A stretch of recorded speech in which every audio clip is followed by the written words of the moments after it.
పెద్దలు, మాతృసదృశులు, మహాపతివ్రతలు అటువంటి తల్లుల పట్ల మాట్లాడేటప్పుడు మనం ఎంత పవిత్రంగా, ఎంత సహృదయంతో, ఎంత భక్తితో ఉంటే ఈశ్వరానుగ్రహం అంత కలుగుతుంది.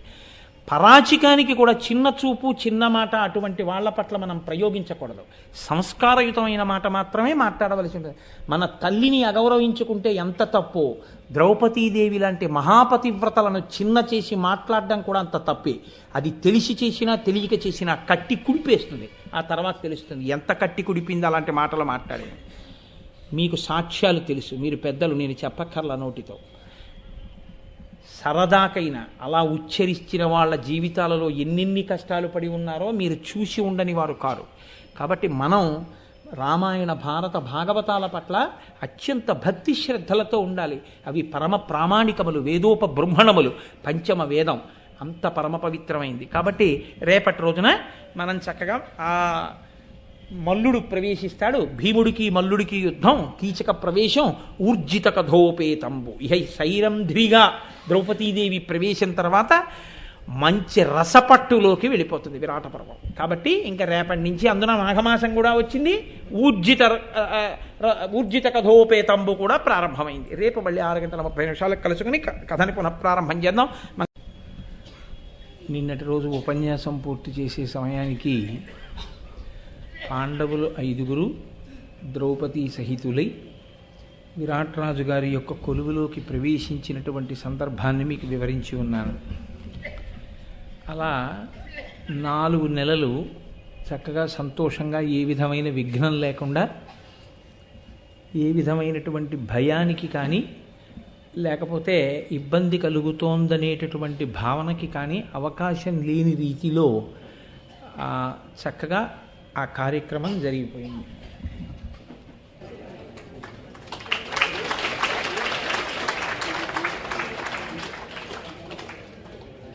హరి ఓం.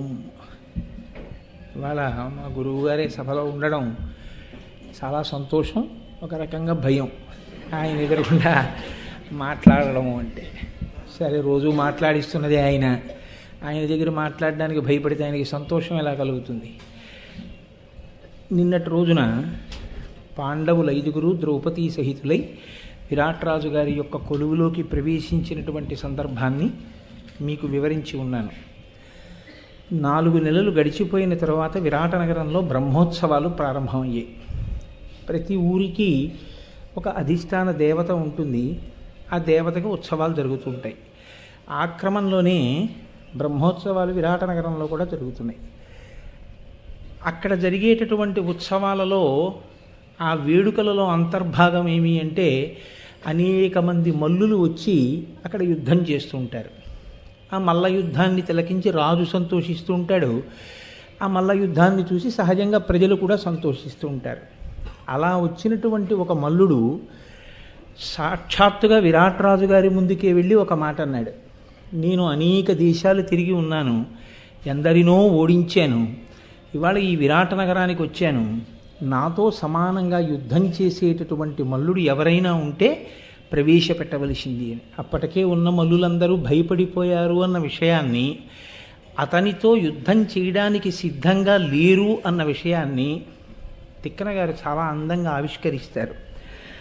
ఆయన అంటారు, అనునిడవాని యుగ్ర సముదాకృతియున్ పటు వాక్యవృత్తియున్ కని విని మల్లులెల్ల భయకంపిత మూర్తులు దాల్చి మారు వల్కను కనువిచ్చి చూడను మొగం బెగింపను జలకున్న అజ్జనపతి వేట్కం రోడుపడు చందముగాంచి యుధిష్ఠరుండను. ఆ చుట్టుపక్కల ఉండేటటువంటి మల్లులకు ఉండవలసిన లక్షణం ఏమిటంటే, ఉండే లక్షణం ఏమిటంటే, సాధారణంగా తమతో పోరాడడానికి సరి అయినటువంటి ప్రతివీరుడు, జోదు లభిస్తే వీళ్లలో కూడా ఉత్సాహం పొటమరిస్తుంది. పొటమరించి కయ్యానికి కాలు దూవుతారు. కయ్యానికి అంటే ఆ మల్ల యుద్ధానికి.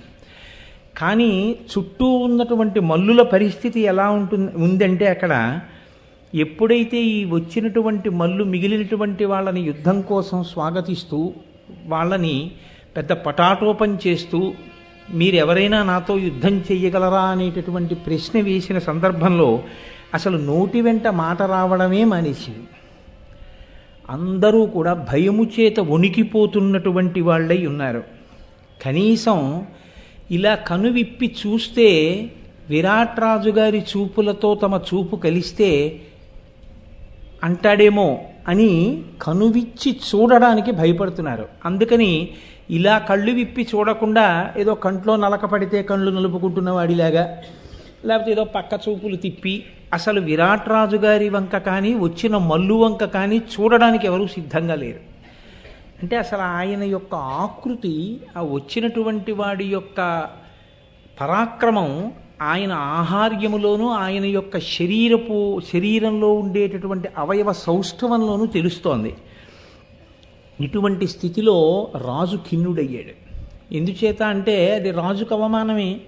నేను యుద్ధం చేయలేను, నా రాజ్యంలో నీతో సమానంగా యుద్ధం చెయ్యగలిగినటువంటి మల్లయోధులు కూడా లేరు అని ప్రకటించడం అది రాజ్యానికి అవమానం. అది రాజే చెప్పవలసి రావడం మరింత అవమానం.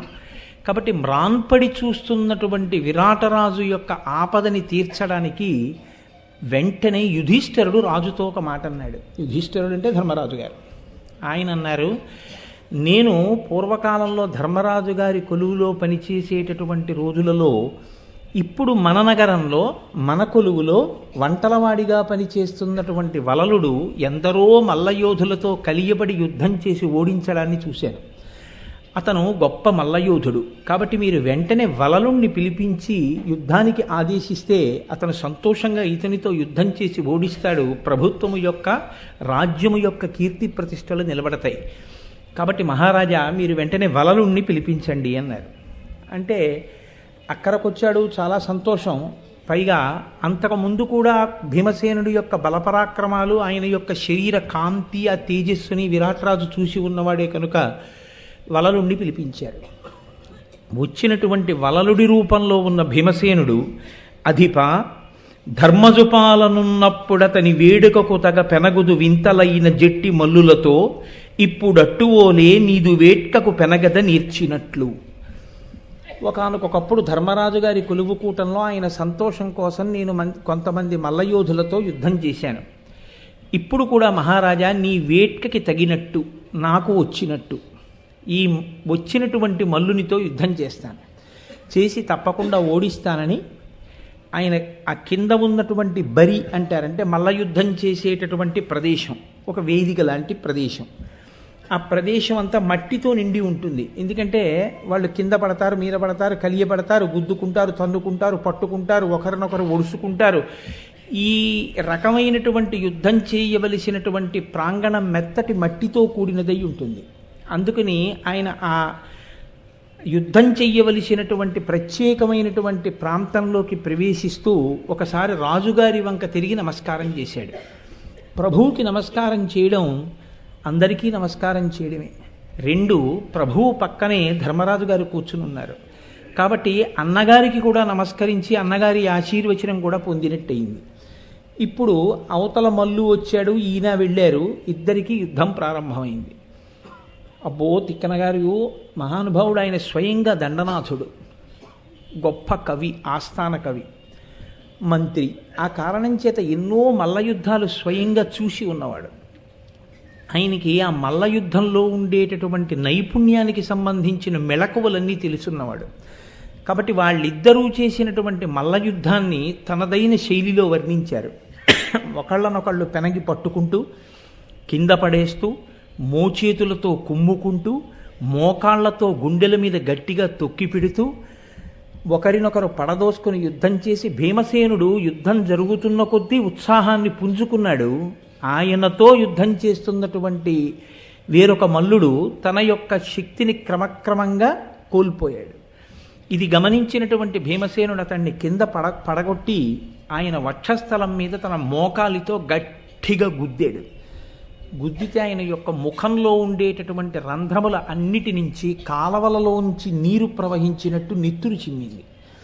ఆ కట్టుకున్నటువంటి దట్టి పట్టుకుని పైకెత్తి గిరగిరా తిప్పి అవతలకి విసిరి పారేశాడు. విసిరి పారేసి పైకొస్తే ఎంతో సంతోషించాడు విరాట్రాజు. వెంటనే బహుమానాలు ఇచ్చాడు. వలలుడు ఆ బహుమానములనన్నింటినీ కూడా అక్కడ ఉన్నటువంటి యాచకులకిచ్చి వంటశాలలోకి వెళ్ళిపోయాడు. ఇది వినడానికి చాలా సంతోషంగా ఉంటుంది. భీమసేనుడు ఒక మల్లుడితో యుద్ధం చేశాడు, గెలిచాడు, చంపేశాడు. కానీ మీరు ఒక్క విషయాన్ని ఆలోచించండి, ఆయన యువరాజు. ఎందుకంటే ధర్మరాజు గారి తర్వాత పెద్దవాడు కాబట్టి ఆయనకే యువరాజ్య పట్టాభిషేకం. అటువంటి వాడు ఒక మహారాజు పిలిచి నువ్వు ఈ మల్లుడితో యుద్ధం చెయ్యంటే కేవలం ఒక సేవకుడిగా, ఒక వంటలవాడిగా, భీమసేనుడిగా కాకుండా రాజాజ్ఞ ఔదలదాల్చి యుద్ధం చెయ్యడంలో భీమసేనుని యందు ఒక లక్షణం ప్రస్ఫుటంగా కనపడుతుంది.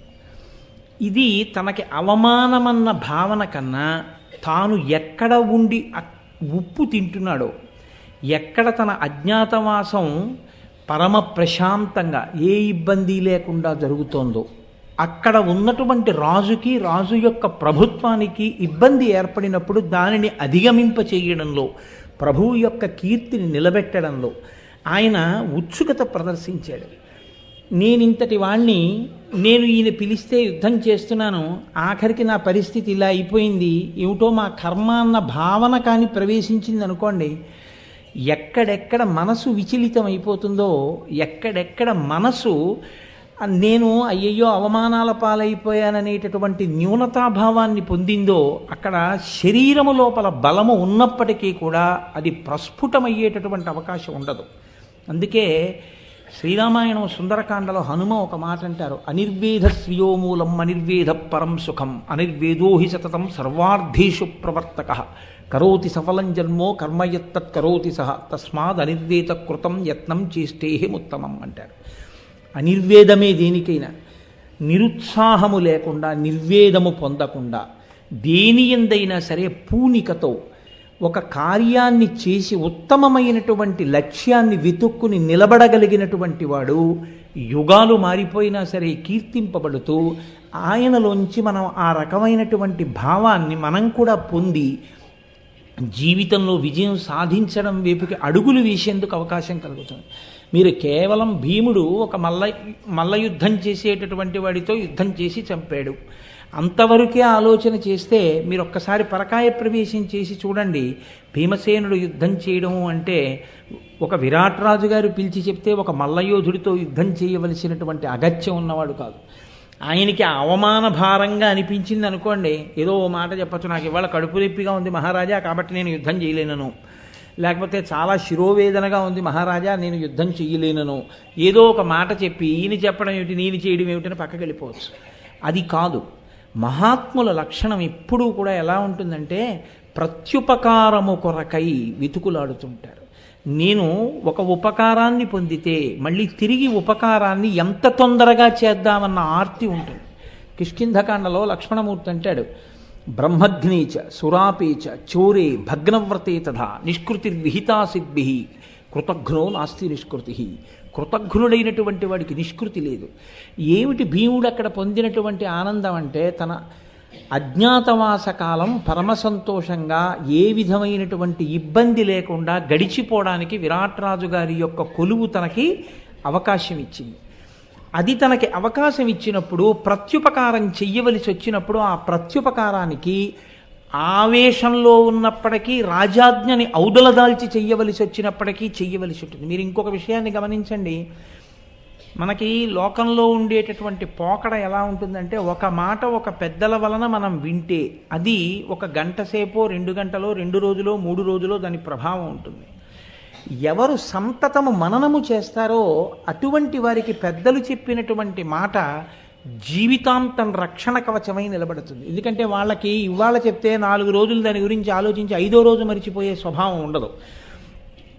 భీముడు విరాట పర్వంలో మొట్టమొదట నమ్మబడనిది ధర్మరాజు గారి చేత, అందులో ఏమీ సందేహం లేదు. ఎందుకంటే ఆయన శమీవృక్షం ఎక్కి ఆ ఆయుధాల మూట కట్టేటప్పుడే చెప్పాడు, ఎట్టి పరిస్థితుల్లో భీమసేనుడికి మాత్రం ఈ ఆయుధములు సహకరించకుండుగాక అని. అంతకా భీముడు వస్తే మీరు ఏదో ఒక రకంగా తప్పించుకోండి కానీ అతని చేతికి చిక్కవద్దని చెప్పాడు.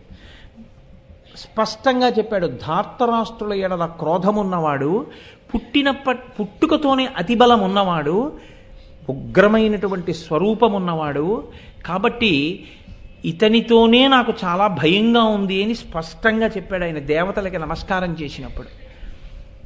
అన్నగారు ఈ మాట అన్నాడు అంటే అన్నగారు అన్న మాట కడుపులో పెట్టుకుని నన్ను ఇలా అన్నాడు కాబట్టి నేనెందుకు సహకరించాలి, ఎలాగో నన్ను నమ్మలేదుగా, ఎలా పోతే నాకెందుకు, నువ్వు ఎలాగో నన్ను నమ్మలేదుగా, మొదటి నుంచి నా వల్ల ఎలాగో పాడైపోతుంది అన్నావుగా అనేటటువంటి స్వభావం ఒక ఎత్తు. మీరు సమాజంలో చూడండి, అటువంటి వాళ్ళు కూడా ఉంటారు.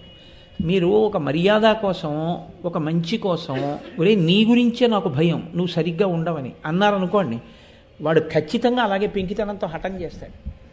చేసి కార్యం భంగం అయిపోయిన తర్వాత ఏమిరా నీకు అంత చెప్పాను ఎందుకు అలా ప్రవర్తించావన్నారు, మీరు ఎలాగో అన్నారుగా అలాగే చేస్తానని, అంతకన్నా నాకు రాదన్నారుగా అందుకని అలాగే చేశానంటాడు వాడు.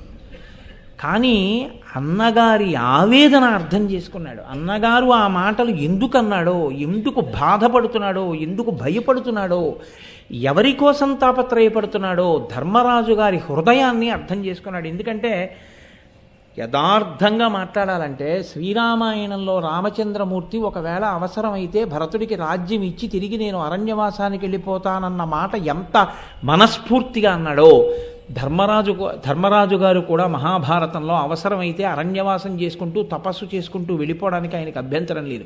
1కి 10 మార్లు చెప్పుకున్నాడు సందర్భాలు వచ్చినప్పుడల్లా, నేను వెళ్ళిపోతాను అరణ్యాలకి, తపస్సు చేసుకుంటానని. ఆఖరికి కర్ణుడు బాణం వేసి కొడితే కర్ణపర్వంలోనే చెప్పాడు, ఎందుకురా నన్ను రెచ్చగొట్టావు, నేను ఇక్కడి నుంచి తపస్సుకు పోతానన్నాడు. ఎన్నో మాటలు చెప్పాడు. అటువంటి ధర్మరాజు ఎవరి గురించి తాపత్రయపడ్డట్టు, ఆయన తాపత్రయం ఇంతంత పరాక్రమం కలిగినటువంటి తమ్ముళ్ళు, గాంధీవం పట్టుకున్నవాడు, ఇంతటి ఉగ్రమైన తేజస్సున్నవాడు, పుట్టుకతోనే 10 రోజులు గుడ్డుగా ఉండగా అమ్మ ఒడిలోంచి జారి కింద పడితే శిల భిన్నమై చూర్ణమైనటువంటి వజ్ర శరీరం ఉన్నవాడు, వీళ్ళు ఇంత కష్టపడుతున్నారే, ఆఖరికి బ్రాహ్మణ వేషాల్లో యాచకత్వం చేశారు, 12 సంవత్సరాలు అరణ్యవాసం చేశారు, ఎప్పుడెప్పుడు ఈ కష్టాలు తొలగిపోతాయి, ఎప్పుడెప్పుడు నా తమ్ముళ్ళు సుఖపడతారు. మీరు శ్రీరామాయణాన్ని మహాభారతాన్ని పక్కన పెట్టి చూసినప్పుడు ధర్మము ఒక్కలాగే నడుస్తుంది. రామచంద్రమూర్తి అదే మాట అంటారు, ధర్మమర్థంచ కామంచ పృథివీంచాపి లక్ష్మణ ఇచ్చాపి భవతామర్థే ఏతత్ప్రతి శృణోమితే అంటారు. నేనంటూ సంతోషిస్తే నా తమ్ముళ్ళు సంతోషించి నా తమ్ముళ్ళు సుఖపడిన నాడే నేను సుఖపడతానంటారు. ధర్మరాజు గారు మాట్లాడినా అలాగే మాట్లాడతారు, నా తమ్ముళ్ళు సంతోషించాలి, నా తమ్ముళ్ళు సుఖపడాలి. అన్నగారి హృదయం అర్థం చేసుకోవడం ఒకెత్తు, అన్నగారన్న మాటల్ని మాటలుగా అర్థం చేసుకోవడం ఒకెత్తు. ఇంగ్లీష్లో ఇన్ బిట్వీన్ ది లైన్స్ అంటారు. ఇన్ బిట్వీన్ ది లైన్స్ అంటే చెప్పింది చెప్పినట్టు చేసేయడం. నువ్వు ఇక్కడి నుంచి బయలుదేరి అయ్యప్ప స్వామి గుడికి వెళ్ళి అని మీరు ఆలోచించే లోపల వాడు వెళ్ళిపోతాడు. ఎందుకు వెళ్ళిపోతాడంటే మీరు ఆపారు, అదే ఫుల్ స్టాప్ వాడి దృష్టిలో, కాబట్టి అన్నాడు కాబట్టి వెళ్ళిపోయి వచ్చేస్తాడు అంతే. దాని ప్రయోజనం ఏమిటి, ఆ ఆలోచన ఏం ఉండదు. అది ఇన్ బిట్వీన్ ది లైన్స్. దాని వలన వచ్చేటటువంటి పరిణామములు ఎటువంటివైనప్పటికీ చెప్పింది చెప్పినట్టు చేసేయడం అంతే. అలా అయితే ధర్మరాజు గారు అన్న మాటలకి ఖిన్నుడైనటువంటి భీముడు అవకాశాన్ని చూసి మా అన్నయ్య చెప్పడం నేను వచ్చి యుద్ధం చేయడమునా అని నాకు కుదరదని వెళ్ళిపోవచ్చు. ఏమో అన్నయ్య నేను యుద్ధం చేస్తే చాలా ఉగ్రంగా ఉంటుంది, నువ్వు చెప్పావు కదా ఎవరి జోలికి వెళ్ళొద్దని, నాకు కోపం ఎక్కువ అన్నావు కదా, నాకెందుకు లేయి పోరాటాలు అనవచ్చు. కానీ అలా అనలేదు. ధర్మరాజు గారి యొక్క హృదయాన్ని అర్థం చేసుకున్నవాడు. ఇది అర్థమైనప్పుడు మనకు ఒక లక్షణం తెలిసి ఉండాలి. పెద్దలైన వారు మాట్లాడేటప్పుడు, మందలించేటప్పుడు అన్ని వేళలా అనునయంగా మాట్లాడాలని లేదు. నాకు నా చిన్నతనంలో తమ్మిరాజు గారిని ఒక సంస్కృత పండితులు ఒక ఆయన, మహానుభావుడు, ప్రతినిత్యం నేను వారికి నమస్కారం చేసేవాడిని. వాళ్ళ అమ్మగారు చాలా కోపిష్టి మనిషి. ఆవిడ నిష్కారణంగా కొడుకుని ఎప్పుడైనా దెబ్బలాడితే నాకు ఇప్పటికీ గుర్తు, ఆయన బయటకు వచ్చి ఆశీర్వచనం అమ్మ ఆశీర్వచనం, ఆశీర్వచనం అమ్మ ఆశీర్వచనం అనేవారు. అంటే మాకు తెలియదు చిన్నతనం. కొంచెం మా పెద్దవాళ్ళు ఏమిటంటే ఆ అమ్మగారు అంత కేకలేస్తున్నా ఎప్పుడు ఆశీర్వచనం అమ్మ ఆశీర్వచనం అంటే ఆయన తప్పట్టుకునేవారు. అదేమిటండి, అమ్మ దెబ్బలాడితే ఆశీర్వచనమే, మన తప్పు లేకుండా అమ్మ దెబ్బలాడితే ఆశీస్సు, అమ్మ ఆశీస్సు అనడమే, అంతేగాని అమ్మ నువ్వు దెబ్బలాడావు నువ్వు తప్పని చెప్తానా, అలా మనం చెప్పకూడదనేవారు. చంద్రశేఖర భారతి శృంగగిరి పీఠాధిపత్యం వహించారు. ఆయన దగ్గరికి వెళ్ళి, ఓ పిల్లవాడు నేను నాన్నగారికి ఇచ్చేస్తున్నాను, నాన్నగారికి వచ్చేస్తున్నాను, నాన్నగారికి ఇల్లు కట్టించాను, నాన్నగారికి ఆవుని కొన్నాను, నాన్నగారికి గోసేవ చేసుకునే అవకాశం కల్పించాను, అన్నీ చెప్పాడు. షహబాష్ షహబాష్ షహబాష్ అన్నారు చంద్రశేఖర భారతి. కానీ మా నాన్నగారేనండి నేను చెప్పిన మాట వినరు, నన్ను ఎప్పుడు దెబ్బలాడుతుంటారండి అన్నాడు. ఆ మాట అనే అధికారం నీకు లేదన్నారు. నీ ధర్మం నీ వరకే. పుత్రధర్మం ఎంతవరకు అంటే తండ్రిని సేవించడం వరకే. నీ తప్పు లేకుండా మీ నాన్నగారు దెబ్బలాడుతున్నారని చెప్పే అధికారం నీకు లేదు. ఒకవేళ మీ నాన్నగారు అలా దెబ్బలాడితే ఆశీర్వచనం అనుకుని పక్కకి వెళ్ళిపోన్నాడు. యథార్థంగా ధర్మాన్ని అలా పాటించిన మహాత్ములు ఉన్నారు. విరాటపర్వం ఒక కథాభాగంగా ఇతిహాసమే కావచ్చు, కానీ జరిగిపోయిన కథగా భీమసేనుడో మల్లుణ్ణి చంపాడని చదువుకుంటే మీకు నాకు ఒరిగేదేమీ లేదు. అది ఒకనాడు జరిగిన కథ. ఒక మల్లుణ్ణి భీముడు చంపాడు. ఇప్పుడు కొత్తగా మనమేమి ఆయనకి విజయపత్రికలో లేకపోతే ఆయనకి సన్మాన పత్రాలు ఇవ్వవలసిన అవసరం మనకి లేదు. భీముడు అలా కోరుకోలేదు కూడా. వ్యాసభగవానుడు సంస్కృతంలో ఇచ్చిన కవిత్రయం ఆంధ్రీకరించిన ఈ ఇతిహాసం యుగాలు మారిపోయినా ఉండాలి, భారతం చెప్పుకోవాలి అని ఎందుకు కోరుకున్నారంటే ఆనాడు భీమసేనుడు పాటించినటువంటి మర్యాద పాటించడం నువ్వు కూడా నేర్చుకో. ఎక్కడ ఉప్పు తింటున్నావో అక్కడ ఆపద వస్తే ఎంత కిందకి దిగైనా సరే నువ్వు ఏ పతాకం కింద బతుకుతున్నావో ఆ పతాకాన్ని రక్షించే ప్రయత్నం చేయి. అంతేగాని నా స్థాయి కాదన్న మాట అనకు ఎన్నడూ కూడా. ఇది మనకి మహాభారతం నేర్పుతుంది. మీరు చూడండి, బయలుదేరే ముందు చెప్పాడు ధౌమ్యుడు, 4 నెలలు గడిచే బ్రహ్మోత్సవాలు వచ్చి. ఇది తిక్కన గారి హృదయం.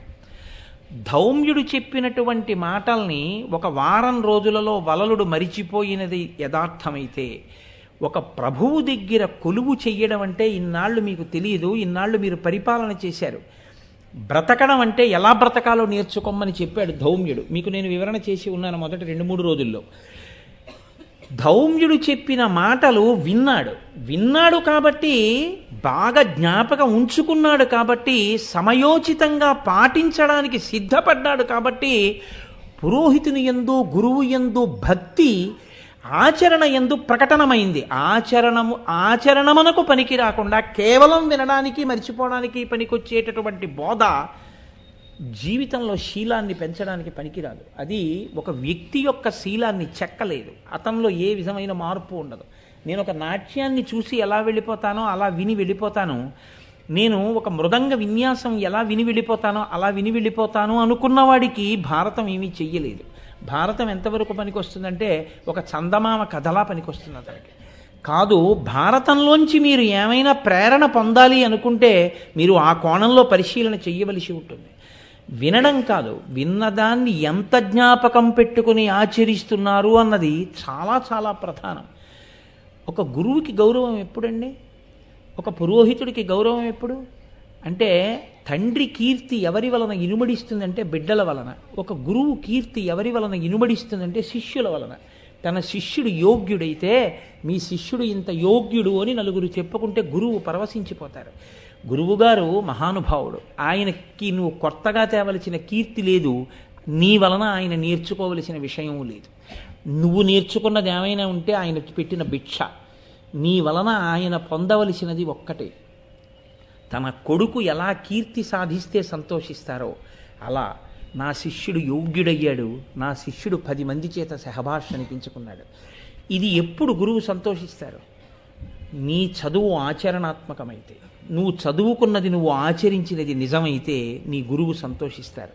భీమసేనుడు ఆచరించి చూపించాడు. ధౌమ్యుడు చెప్పిన మాట ఆచరించిన వాడు మొట్టమొదట చాలా క్లిష్టమైన సన్నివేశము ఏర్పడినప్పుడు ఇది నెగ్గుకు రాగలిగిన వాడు, సమస్త శాస్త్రముల యొక్క విషయ ప్రతిపాదనని దృష్టిలో పెట్టుకుని ఆచరించి చూపించిన వాడు విరాట పర్వంలో యథార్థానికి మొట్టమొదట భీమసేనుడే.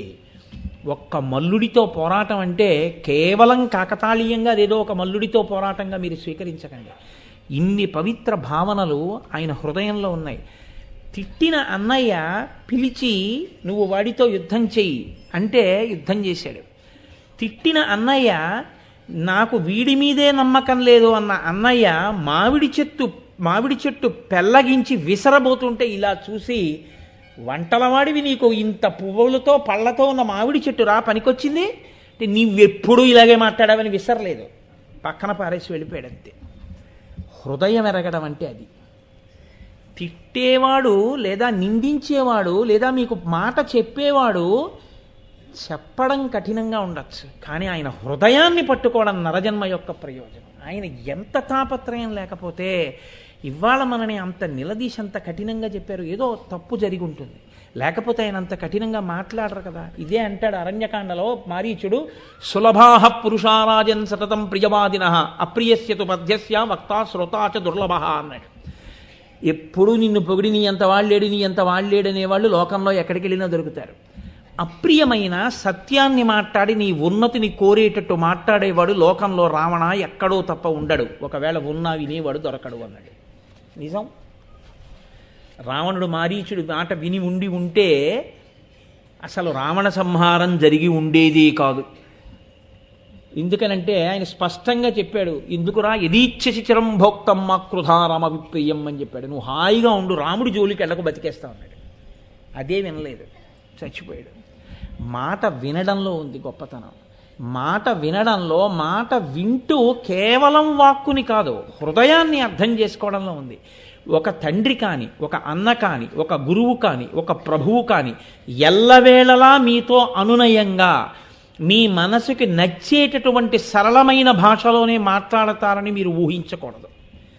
సందర్భాన్ని బట్టి అవసరమైతే కొంచెం గట్టిగా మాట్లాడవలసిన సందర్భం ఉంటుంది. అది ఎందువల్ల వస్తుందంటే మాట యందు ఆ వ్యగ్రత ఆయన స్వభావం చేత కాదు, మీ యందు ఆర్తి చేత.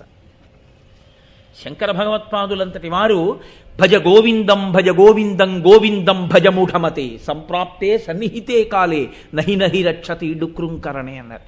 అంటే ఆ బ్రాహ్మణుడు ఎవరో ఆయనకి తెలియదు. ఒక బ్రాహ్మణుడి మీద కోపంతో అన్నారా శంకర భగవత్పాదులు?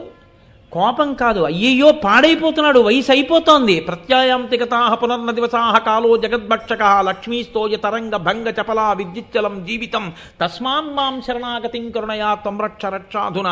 తెలియట్లేదు వీడికి సూర్యోదయ సూర్యాస్తమయాల్లో ఈశ్వరుడు ఆయుర్దాయాన్నంతటిని హరించేస్తున్నాడు. ఇంత వయసు వచ్చేసింది, ఇంకా డుక్రుంకరణి వ్యాకరణి సూత్రాలు చెప్పుకుంటున్నాడు. గోవింద గోవింద గోవింద అంటలేదు వీడు. కాబట్టి ఇప్పుడు గట్టిగా చెప్పకపోతే వీడు మాట వినడు, పాడైపోతాడు. కాబట్టి నేను గట్టిగానైనా సరే నిలబెట్టి చెప్పాలి, చెప్పి వీడిని రక్షించాలి. కాబట్టి ఇప్పుడు భజ గోవిందం భజ గోవిందం గోవిందం భజ మూఢమతే అన్నారు. అన్నంత మాత్రం చేత శంకరాచార్యుల వారు మూఢమతే అని ఒక బ్రాహ్మణుణ్ణి అన్నారండి. అనకూడని మాట శంకర భగవత్పాదులు తన జీవితంలో ఒకనాడు అన్నారు అని మీరు అంటున్నారా? భజ గోవిందం అన్నదాన్ని మకుటంగా స్వీకరించి తరువాతి శ్లోకం చెప్తే మళ్ళీ భజ గోవిందం గోవిందం భజ మూఢమతే అంటున్నారు. అంటే హృదయాన్ని పుచ్చుకోవడం అంటే అది మాట కాదు, హృదయం పుచ్చుకోవాలి. ఇది మీకు భీమసేనుల్లో కనపడుతుంది. మీరు చూడండి, లోకంలో ఒక పోకడు ఉంటుంది. ఎంతకాలం అనునయంగా ప్రేమగా నాకన్నా నా బుజ్జి నా పండు అని మీరు మాట్లాడతారో అంతకాలం సంతోషంగా ఉంటారు. ఒక్క మంచి మాట చెప్పడానికి మీరు కఠినంగా ఒక విషయాన్ని చెప్పారనుకోండి, చెప్పవలసి వచ్చిందని మీరు చెప్పారనుకోండి, ఆయన మీకు దూరంగా నిలబడ్డం మొదలు పెడతాడు. ఎందుకంటే అబ్బో ఇప్పుడు ఆయనలో చాలా మార్పు వచ్చిందండి అంటారు. ఆయనలో కాదు మార్పు, నీలో రాలేదు మార్పు. నీలో మార్పు రాకపోగా నువ్వు ఎదురు తిరిగి నిలబడుతున్నావు. ఇది పతనమునకు సూచన. భీమసేనుని యొక్క శీలాన్ని మీరు పరిశీలనం చేస్తే కేవలం మల్లుడితో యుద్ధం కాదు, అది కేవలం ఒక చిన్న సంఘటన. మీరు జ్ఞాపకం పెట్టుకోండి, మల్లుడితో యుద్ధం చేయడం అనేటటువంటిది పెద్ద విషయం కానే కాదు. బ్రహ్మోత్సవాలు ప్రారంభమైనప్పుడు ఎన్నో జరిగి ఉంటాయి విరాట్ నగరంలో, ఎందరో వచ్చి ఉంటారు, ఎన్నో జరిగి ఉంటాయి. వ్యాస భగవానుడు వాటి వేటిని స్పృశించలేదు. తిక్కన గారు ఇంకా వేటిని ముట్టుకోలేరు. తిక్కన గారు ఎంత దూరం వెళ్ళారో తెలుసా అండి? మల్లుడి పేరు ఆంధ్రీకరించినప్పుడు చెప్పలేదు. వ్యాస భగవానుడు మల్లుడి పేరు చెప్పారు, జీమూత మల్లు అని. తిక్కన గారు అసలు ఆ పేరు చెప్పలేదు. మల్లుడి పేరు ముఖ్యమా, అన్నమాట విని రాజు మాట విని మల్లుణ్ణి చంపిన భీముని యొక్క వినయం ముఖ్యమా నీకు? ఆ పేరు ఏదైతే నీకెందుకు? మాట విన్నారా లేదా, ఇది నీకు కావలసింది. ఆ హృదయం నీకు అందించగలిగినప్పుడు జీమూత మల్లో ఇంకో మల్లో నీకు అనవసరం. అసలు ఆ పేరు వదిలేశారు. ఆ వదిలేయడంలో తిక్కన గారి హృదయాన్ని నువ్వు పట్టుకోవాలి. అంతేగాని సంస్కృతంలో లేదండి సంస్కృతంలో ఉందండి ఆంధ్రంలో లేదండి అని చెప్పడానికి నీ పాండిత్యం అక్కడ వరకే సరిపోతే అది కించెత్ వైక్లభ్యాన్ని కల్పించినట్టు. ఖచ్చితంగా దాని వెనక తిక్కన గారు ఎందుకు వదిలి ఉండి ఉంటారు అన్నదాన్ని నువ్వు పట్టుకోగలిగి ఉండాలి. ఏ మల్లుని ఏ పేరున్నవాడిని ఓడించాడు కాదు, భీమసేనుని హృదయం ముఖ్యం. ఆ హృదయాన్ని పట్టుకోగలిగితే ఇవాళ సమాజంలో ఈ రకమైనటువంటి మానసిక ప్రవృత్తితో ఒకరి మధ్య ఒకరి విభేదాలు పెరిగిపోతూ ఎంతసేపు బతిమాలినటువంటి ధోరణిలో ఉండాలి తప్ప ఒక గురువు కాని, ఒక అన్న కాని, ఒక తండ్రి కాని, ఒక తల్లి కాని, ఒక అక్క కాని, సమాజంలో ఒక పెద్దలు కాని గట్టిగా ఎన్నడూ నిలదీసి మాట్లాడడానికి వీల్లేదు. అలా మాట్లాడితే చాలా ఉద్ధతితో కూడిన, వ్యగ్రతతో కూడినటువంటి చర్యల వైపుకి వెడుతున్నారు. కారణం ఏమిటి? ఏ సంస్కృతికి మనం వారసులమో అటువంటి రామాయణ భారతాల్ని మనం విస్మరించి ఇంకొక రకమైన జీవన విధానానికి మనం అలవాటు పడడమే ప్రమాదకరమైన పోకడల వైపుకు మన జీవితం వెళ్ళడానికి కారణం. విరాట పర్వం, మహాభారతం, రామాయణం జీర్ణమైతే పెద్దలు కొంచెం వ్యగ్రతతో మాట్లాడినా వాళ్ళ హృదయాలు ఎంత అమృతతుల్యంగా ఉంటాయో, ఎందుకు అలా మాట్లాడతారో నువ్వు అర్థం చేసుకోగలిగితే, ఒక తమ్మిరాజు మేస్టర్లా అమ్మ ఆశీస్సులమ్మ అనగలిగితే నువ్వు, నిన్ను కన్నవాళ్ళు, నీ చుట్టూ ఉన్న సమాజం కూడా పరమ సంతోషంతో, పరమ ఆనందంతో బ్రతకగలుగుతారు. ఆనాడు మనం రామాయణ భారతాలకి వారసులం అవుతాం. కాబట్టి నా ప్రార్థన ఏమిటి అంటే, మహాభారతంలో మల్లుడితో భీమసేనుని యొక్క పోరాటాన్ని కేవలం ఒక సంఘటనగా, భీముడు మల్లుణ్ణి గెలిచాడని మీరు చెప్పవద్దు. భీముడు మల్లుణ్ణి గెలిచాడు అని మీరు చెప్పి ఇప్పుడు ఆయన కొత్తగా మీరు తేవలసిన కీర్తి లేదు. కనుక వ్యాసుని హృదయం, తిక్కన గారి హృదయం ఒక్కటే. మీరు భీముడి యొక్క హృదయాన్ని గమనించి మీరు ఆ స్థాయికి ఎదగడం. మీరంటే మీరు కాదు, నాబోటివాడు. కాబట్టి అటువంటి ఒక అద్భుతమైన సందర్భంతో ప్రారంభం చేశారు. అంటే ఇప్పుడు మనకి ఏమర్థం అవుతోందంటే ఇదొక శుభారంభం. ఏ ప్రతిబంధకం లేకుండా నడిచిపోయినప్పుడు నడవడం గొప్ప కాదండి. ఎప్పుడు సందర్భం ప్రతికూలం అవుతుందో అప్పుడు దానికి ఒడ్డి నిలబడి విజయాన్ని సాధించగలగడం అది గొప్పతనం. 3 పూట్ల ఇంట్లో ఉండి 3 పూట్ల హాయిగా స్నానం చేస్తే 3 పూట్ల మన్నీళ్లు పట్టుకొచ్చి భార్య పెడితే నేను సంధ్యావందనం చేశాను గొప్ప విషయం కాదు. నీకు అవకాశం లేని రీతిలో కేవలం ఒక 4 అడుగుల గదిలో నువ్వు ఒకరోజు సాయంకాలం ఉంటే, ఏదీ లేకపోతే అక్కడే ఉన్నటువంటి ఒక చిన్న మేజాబల్ల మీద కూర్చుని నువ్వు సంధ్యావందనం చేసి నేను సంధ్యావందనం చేశానని చెప్పు, శహభాష్యాన్ని నడవలసి ఉంటుంది. విహిత కర్మాచరణమునందు 4 అడుగుల గదిలో ముడుచుకు పడుకున్నావు, విండో సైడ్ మిడిల్ బెర్త్ ఇస్తే కాళ్ళు ముడుచుకు పడుకుని నిద్రపోయావు రగ్గు కప్పుకొని. 4 అడుగుల గది నీ పలహారం నిలబడి చేయడానికి నీకు ఇబ్బంది కలగలేదు, అసలు అకామిడేషన్ అంటూ దొరికిందండి అన్నావు. నీకు వదిలిపెట్టేయడానికి తేరగా ఏం దొరికిందంటే సంధ్యావందనం ఒకటే దొరికింది. ఎందుకంటే సంధ్యావందనం మానేయడానికి మాత్రం గది 4 అడుగులే అయి ఉండడం నీకు పనికొచ్చింది కాదు. ఉన్నారు మహాపురుషులు, కారులో వెళ్ళిపోతూ కూడా అసుర సంధ్య వేళ అవుతోంది అనేటప్పటికీ దిగిపోయి ఎక్కడన్నా నుయ్యి కనపడితే, చెరువు కనపడితే స్నానం చేసి అక్కడ కూర్చుని సంధ్యావందనం చేసి గాయత్రి చేసుకుని బట్ట మార్చుకుని పొడి బట్ట కట్టుకుని మళ్ళీ ప్రయాణం కొనసాగించిన మహాపురుషులు ఉన్నారు. కొందరు అంతకన్నా నాకు అక్కర్లేదని అవసరమైతే పెద్ద పెద్ద ప్రయాణాలు చేయకుండా సాయంకాలానికి దిగిపోయేటట్టుగా ప్రయాణం చేసిన వాళ్ళు ఉన్నారు.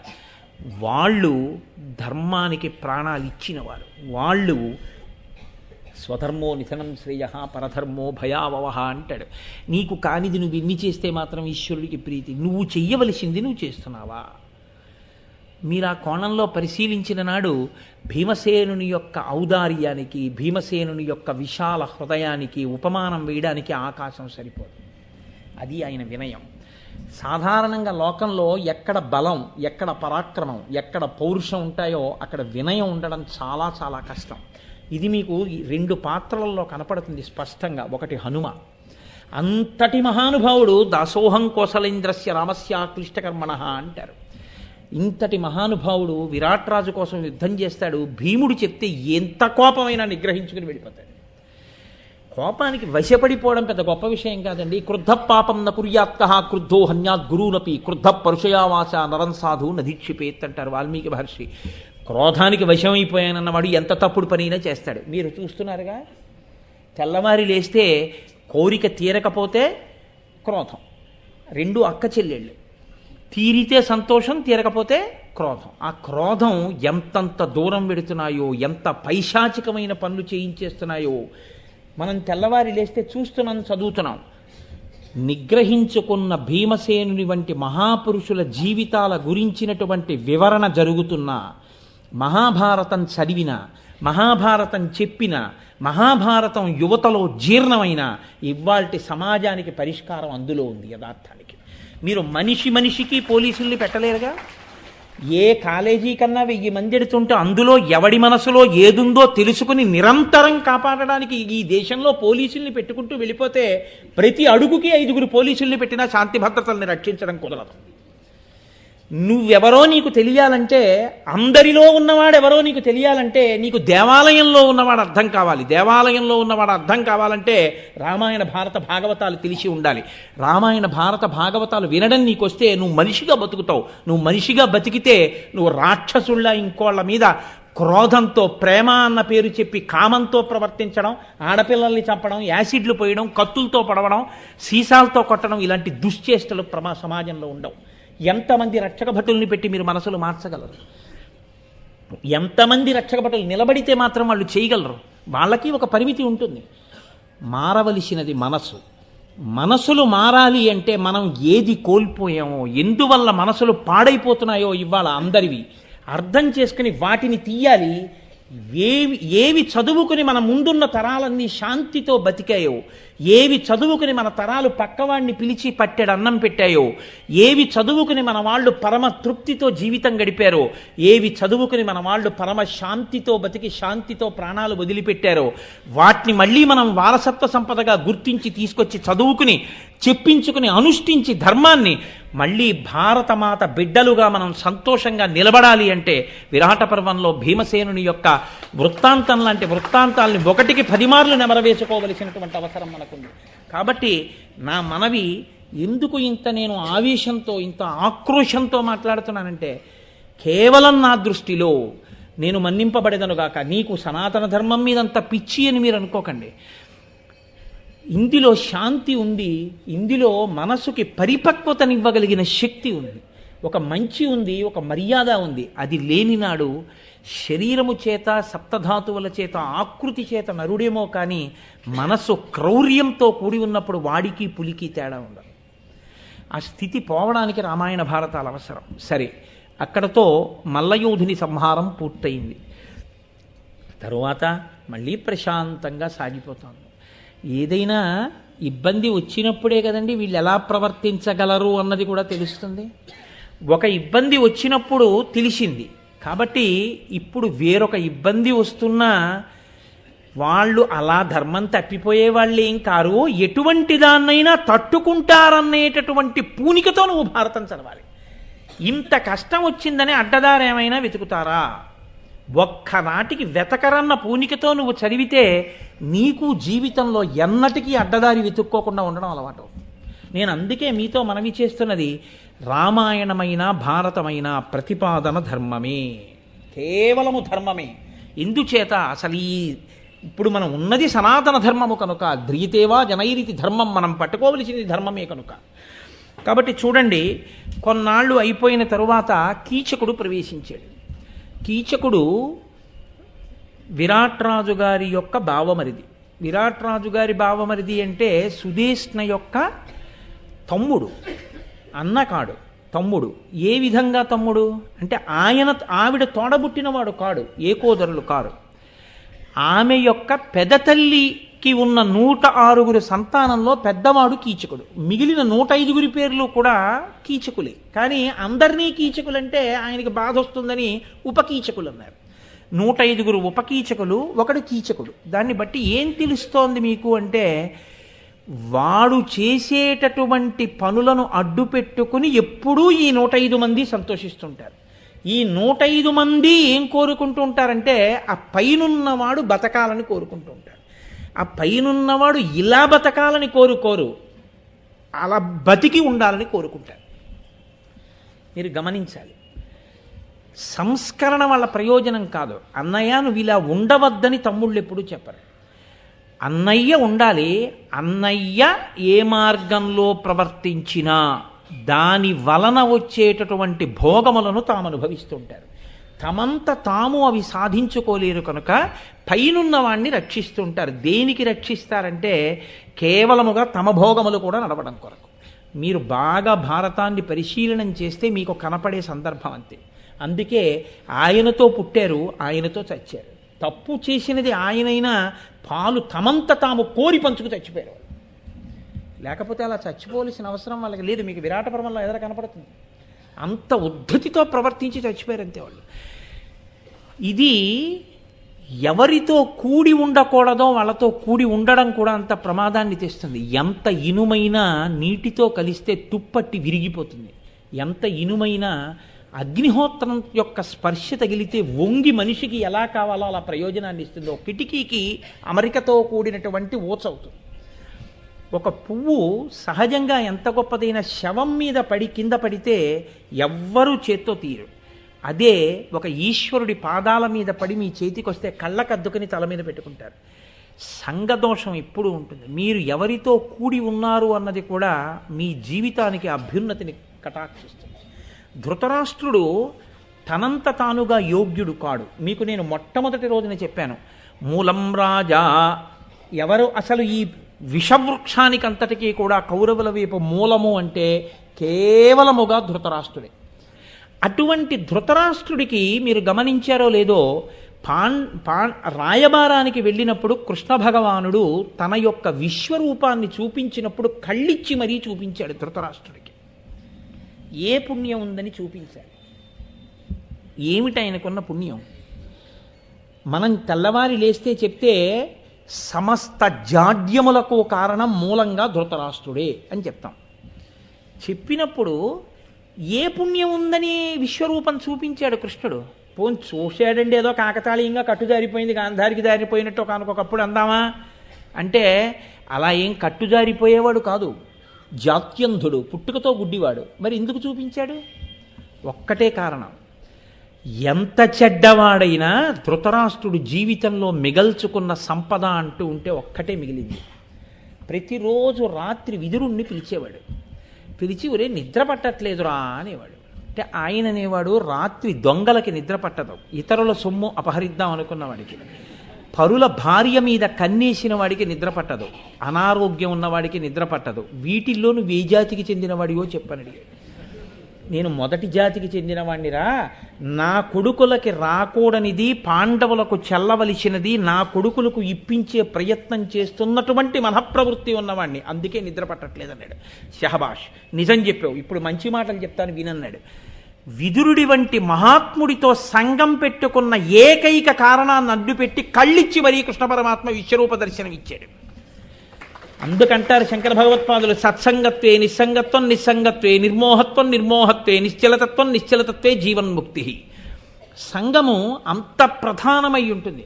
ఉపకీచకులకి జీవితాంతం వాళ్ళ సంఘం కీచకుడితోటి.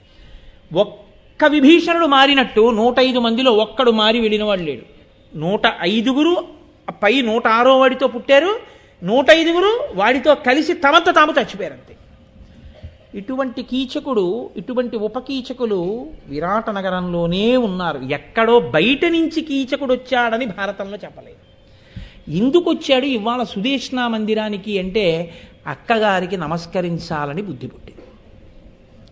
మీరు చాలా జాగ్రత్తగా గమనించాలి. ఎందుకు వస్తున్నాడు? అక్కగారికి నమస్కరించాలి. అక్కగారికి ఓసారి నమస్కరిద్దామని ఓ తమ్ముడికి బుద్ధి కలిగితే అది చాలా మంచి విషయం అండి. అందులో తోడబుట్టింది కాదు, మాళవి యొక్క కూతురు, ఆ కేకయరాజు యొక్క రెండో భార్య కూతురు సుదేష్ణ, పెద్ద భార్య యొక్క కొడుకులు కీచకుడు. అయినా విరాట్రాజు నగరంలో దండనాథుడిగా ఉన్నాడు, మంచి పదవిలో ఉన్నాడు. ఆయన తనంత తానుగా నేను మంచి సౌందర్యవంతుడు అనుకునేటటువంటి ఆభిజాత్యం ఉన్నవాడు, అధికారం ఉన్నవాడు, ఒంట్లో యవ్వనం ఉన్నవాడు, పొగరున్నవాడు. ఇటువంటి వాడికి అక్కకి నమస్కారం చేద్దామనిపించింది. చాలా ఆశ్చర్యం. అంతటి రావణాసురుడు తెల్లవారుదాముని నిద్ర లేవడం అనే ఓ మంచి లక్షణం ఉన్నట్టు. కాబట్టి ఇప్పుడు ఈయనకి అక్కకి నమస్కారం చేద్దామనుకుని బయలుదేరాడు. అక్కకి నమస్కారం చేద్దామని బయలుదేరడం వరకు బాగానే ఉన్నా, అక్కకి నమస్కారం చేద్దామనుకున్నవాడు అక్కకి నమస్కారం చేసేటప్పుడు ఎటువంటి మంచి మనసుతో బయలుదేరి పెడతాడో అటువంటి మనసుతో నమస్కరించి వచ్చేసి ఉంటే విరాటపురం ఇంకోలా ఉండేది. ఎంత చంచలమైన మనసున్నవాడో, ఎంత సాత్విక బుద్ధితో బయలుదేరినవాడు ఎంత వ్యగ్రత వైపుకి వెళ్ళిపోతాడో, ఏ నమస్కారం చేద్దామని బయలుదేరినవాడు ఏ నమస్కారం చేశాడో మీరు గమనించాలి విరాటపర్వంలో. అది గమనించవలసింది. కీచకుడు నమస్కారం చేయడానికి బయలుదేరాడండి అని మీరు చెప్పి వదలకూడదు, అలా మీరు చదివి వదలకూడదు. మీరు వెంటనే పట్టుకోవాలి. ఎలాంటి నమస్కారం చేశాడు వెళ్ళి ఆఖరికి? చేశాడా సుదేష్ణకు అసలు? చేసి ఉంటే ఏం నమస్కారం చేశాడు? ఎలా చేశాడు నమస్కారం? అసలు నమస్కారం చేద్దామని వెళ్ళినవాడు నమస్కారం మర్చిపోయాడు పూర్తిగాను. ఎందుకంటే బయలుదేరడానికి ప్రయోజనం అది కదా. మీరు బాగా పట్టుకోండి. నేను కాశీ వెళుతున్నానండి అన్నాను అనుకోండి మీతో, అంటే మీరందరూ ఏమనుకుంటారు? 10 కాలములకు నాకు అటువంటి దౌర్భాగ్యం సంప్రాప్తించకుండుగాక. కానీ హేయమైన ఉపమానం పెట్టుకుంటే నా మీదే పెట్టుకోవాలి, ఇంకోళ్ళ మీద పెట్టకూడదు. సభాయన మహా మీ అందరి మీద నేను చెప్తే తప్పు కదా. కాబట్టి నేను కాశీ వెళుతున్నానంటే వీడు గంగా స్నానం చేస్తాడు, విశ్వేశ్వర స్వామి దర్శనం చేస్తాడు అనుకుంటారు. నేను కాశీ నుంచి 3 రోజులు పోయిన తర్వాత తిరిగి వచ్చి కోటేశ్వరరావు ఎక్కడికి వెళ్ళారంటే ఏం చెప్పమంటారు? ఇలా దిగానా, దిగ్గానే ఎదురుగుండా వాల్ పోస్టర్ కనిపించిందండి. ఇంక అసలు ఎప్పటి నుంచో వెడదాం అనుకుంటున్నాను, అమ్మయ్య ఉపన్యాసాలు లేవు, ఏం లేవు, ఈసారి ఎవరు మనతో రాలేరు కదా అని 3 పూట్ల morning show, matinee, first show చప్పుని చూస్తూ 3 రోజులు సినిమా చూసి వచ్చానండి. 9 పర్యాయాలు చూశానన్నాను అనుకోండి. ఇప్పుడు నేను ఎందుకే మీరు ఏమంటారు? నన్ను మూఢుడు అంటారు. ఇది కాశీ వెళ్ళి 9 సార్లు అదే సినిమా చూసి వచ్చేటండి ఆయన చెప్పుకోరు. అంటే బయలుదేరిన ప్రయోజనమేమో దాన్ని సాధించుకుని వస్తే గొప్ప కదా. ఇప్పుడు అసలు కీచకుడు వెళ్ళడానికి ప్రయోజనం ఏమిటి? సుదేష్ణ దగ్గరికి నమస్కారం చేయడం.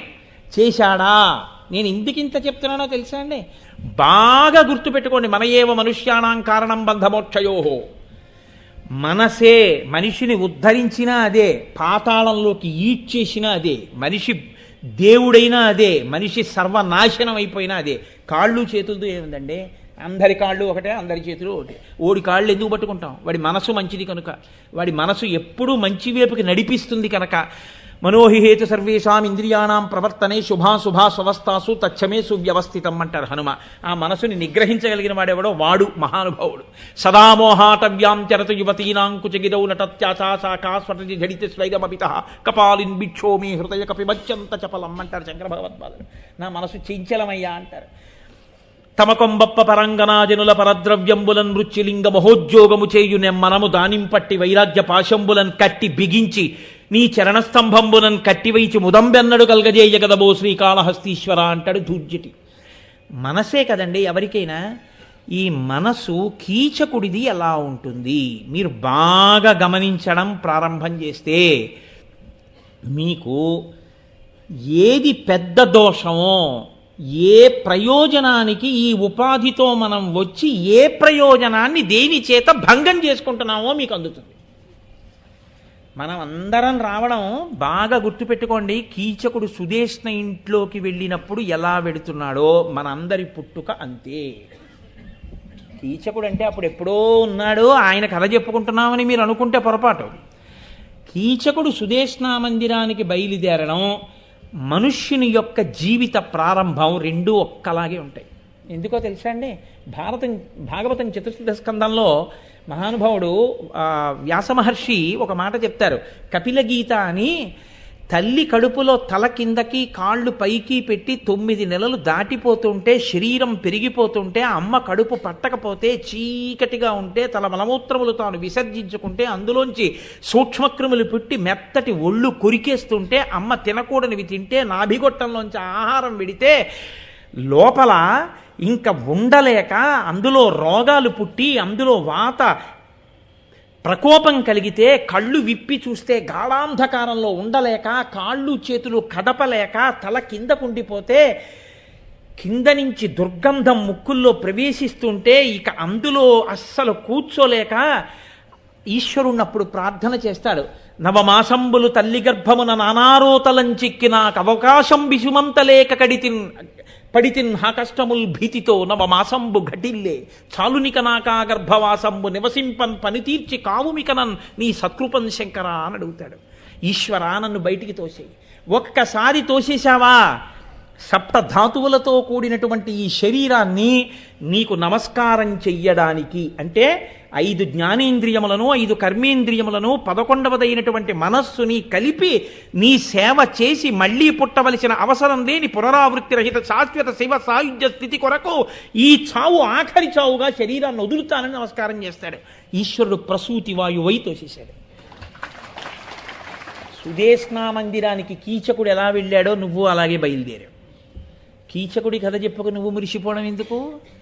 నళినీదళగత జలమతి తరళం తత్వజ్జీవితమతిశయ చపలం విద్దిర్వ్యాధ్యభిమానగ్రస్తం లోకం శోకచ హంత సమస్తం అన్నారు శంకర భగవత్పాదు. బయటికి వచ్చాడు. ఎన్ని పెళ్లి చూపులో, ఎంత అల్లరో, ఎంత తాపత్రయమో. కాతే కాంతా కస్తే పుత్ర సంసారో యమతీవ విచిత్ర కస్యత్వం కక్కుతయాయాత తత్వం చింతియ తదియభ్రాత. అయిపోయింది. పెట్టావా నమస్కారం?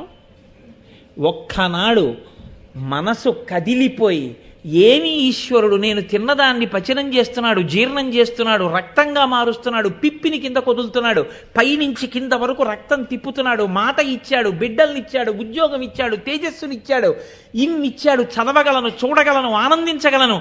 సర్వేశ్వర నాకు ఇన్నిచ్చావయ్యా అని చెప్పి ఆయన్ని చూసేటప్పటికీ ఆనంద తన్మయత్వంతో నీ కన్నుల వెంట బాష్పధారలు కారుతుండగా నువ్వు భగవంతుడి ముందు కూర్చుని పూజ చేస్తున్నప్పుడు తర్వాత నామం గుర్తు రాకుండా తలబడిపోయినటువంటి పూజ చేసిన రోజొక్కటి ఉన్నదా?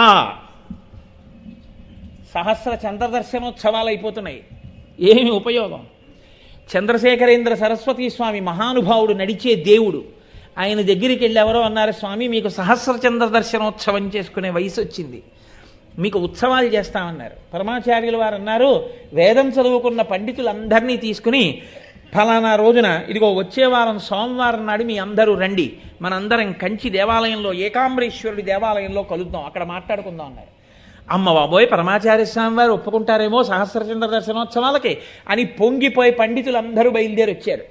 పరమాచార్య స్వామి వారు ఓ చిన్న ఆసనం వేసుకుని సత్యదండం పట్టు కూర్చున్నారు. వెళ్ళి వెళ్ళి వెళ్ళి వెళ్ళి గుడి చుట్టూ ప్రదక్షిణం చేసి సహస్రలింగం ఎదురుగుండా కూర్చున్నారు. ఇప్పటికీ ఆ గుడికి వెడితే చెప్తారు మహానుభావులు, మొన్న నేను కంచి వెడితే తీసుకెళ్లి చూపించారు నాకు అర్చకులు, ఇక్కడేనండి పరమాచార్య స్వామి వారికి ఉత్సవం జరిగిందని. పీఠం వాళ్ళని ఇలా తీసుకురమ్మన్నారు. పళ్ళెం 1000 చంద్రవంకలు చేయించారు. సహస్రలింగం అది. లింగంలో లింగాలు ఉంటాయి, 1000 లింగాలు. ఒక్కొక్క శివలింగానికి ఒక్కొక్క వెండి చంద్రవంకని పెడుతూ పూజ చేయడం, అటుకులు బెల్లం నైవేద్యం. ఒక శివలింగంలో సహస్రలింగాలుంటే సహస్రలింగాలకి 1000 వెండి చంద్రవంకలు తగిలించారు. 1000 మార్లు పూజ చేశారు. సాయంకాలం అసలు సంధ్య వేళ అయిపోయింది, అలాగే ఉన్నారు పరమాచార్య. ఇది సహస్రచంద్ర దర్శనోత్సవం అన్నారు. ఏ చంద్రవంక ఆయన తల మీద ఉండి వృద్ధిక్షయాల్ని పొందుతుందో, ఇన్ని చంద్రవంకలు నేను చూసి ఉన్నానని కదా మీరు ఉత్సవం చేద్దాం అనుకున్నారు. ఇన్ని చంద్రవంకలు ఎవరిలోంచి వచ్చాయో ఆ చంద్రవంకలన్నీ ధరించిన వాడిని చూసి నా మనసు పొంగిపోయింది, చాలా అయిపోయింది ఉత్సవం. ఆ హృదయం, ఆ కృతజ్ఞత, అది ఎక్కడుందో అక్కడ పొంగుంది, అక్కడ ఈశ్వరుడు సంతోషించేటటువంటి విధానం ఉంది. అది లేని జీవితానికి కీచక జీవితం అయిపోవట్లేదండి. కాబట్టి కీచకుడు గురించి చెప్పుకోవలసిన అవసరం ఏంది? మనందరం ఎన్నిటి చేత ఆకర్షింపబడ్డామో అలా కీచకుడు ఆకర్షింపబడ్డాడు. ఆయన ఇప్పుడు సుదేష్ణా మందిరం లోపలికి ప్రవేశం చేశాడు. వెళ్ళగానే ఆయనకి ఎదురుగుండా సుదేష్ణయే కనపడింది. కానీ అక్కడే ద్రౌపదీదేవి కూడా తిరుగుతోంది. ఆవిడ యొక్క అందచందాలని చూశాడు. నేను నిన్నటి రోజున మీతో విజ్ఞాపన చేశాను, మళ్ళీ చెప్తున్నాను. అందాన్ని చూడడం 2 రకాలుగా ఉంటుంది. తల్లి పరాశక్తి అండి అనగలిగిన వాడు ఒకడుంటాడు. అబ్బా ఆ తల్లి చూడండి సాక్షాత్ కామాక్షీదేవిలా ఉన్నారండి అంటాడు ఒకడు. ఒకడు కేవలం తన దృష్టితో వ్యభిచారం చెయ్యగలిగినంత వ్యగ్రతతో కూడిన చూపులతో ఉంటాడు ఒకడు. అబ్బా ఏమి అందమని. అందానిదా తప్పు, అందాన్ని సరిగ్గా చూడలేని లోదృష్టి లేని నీదా తప్పు. నీవు సంస్కారవంతుడివి కావాలి. నీకు సంస్కారం ఉంటే నీకు జగత్తంతా కామాక్షియే. నిన్నటి రోజున ద్రౌపదిని చూసినటువంటి పౌరులు అన్నారు, ఈమె అరుంధతియా, రోహిణియా, ఏ లోకంలోనైనా పతివ్రతామ తల్లు ఇలాగే ఉంటారన్నారు. వాళ్ళది సంస్కారం. ఆవిడ కనపడాలని కనపడలేదు. మగవాళ్ళు రారనుకుని సుదేష్ణ దగ్గరుంది. ఆవిడిదా తప్పు, వీడిదా తప్పు. వీడు చూశాడు, అక్కగారికి నమస్కారం చేయడానికి వెళ్ళాడు. అక్కగారి దగ్గర సైరంధ్రి, అక్కకి నమస్కరించి వెళ్ళిపోవాలి. ఆవిడ అంత అందంతో ఉంది అంటే, ఆవిడ అంత అందంగా ఉంది అంటే ఆవిడ సామాన్యమైనటువంటి జన్మ కాదు. అసలు ఆమె యోని సంభవురాలు కారు, అయోనిజ తల్లి. ఆవిడ పుట్టడానికి ఎంత పెద్ద విషయం జరిగిందో తెలుసా అండి భారతంలో. ద్రౌపది అంటే కాకతాళీయముగా పుట్టినది కాదు. మనం పుట్టామంటే కారణజన్ములమై నా అంత నేనుగా నేను ఇలా ఈ శరీరంతో ఫలానా తల్లిదండ్రులకి పుడతానని కోరుకుని పుట్టినవాడను కాను. నా కర్మ ఫలితంగా నేను తల్లిదండ్రులకి పుట్టాను. నా ప్రవర్తన సరిగా ఉండి నా తల్లిదండ్రులు సంతోషించగలిగితే నా తల్లి పడిన ప్రసవ వేదనకి ధన్యత చేకూరుతుంది.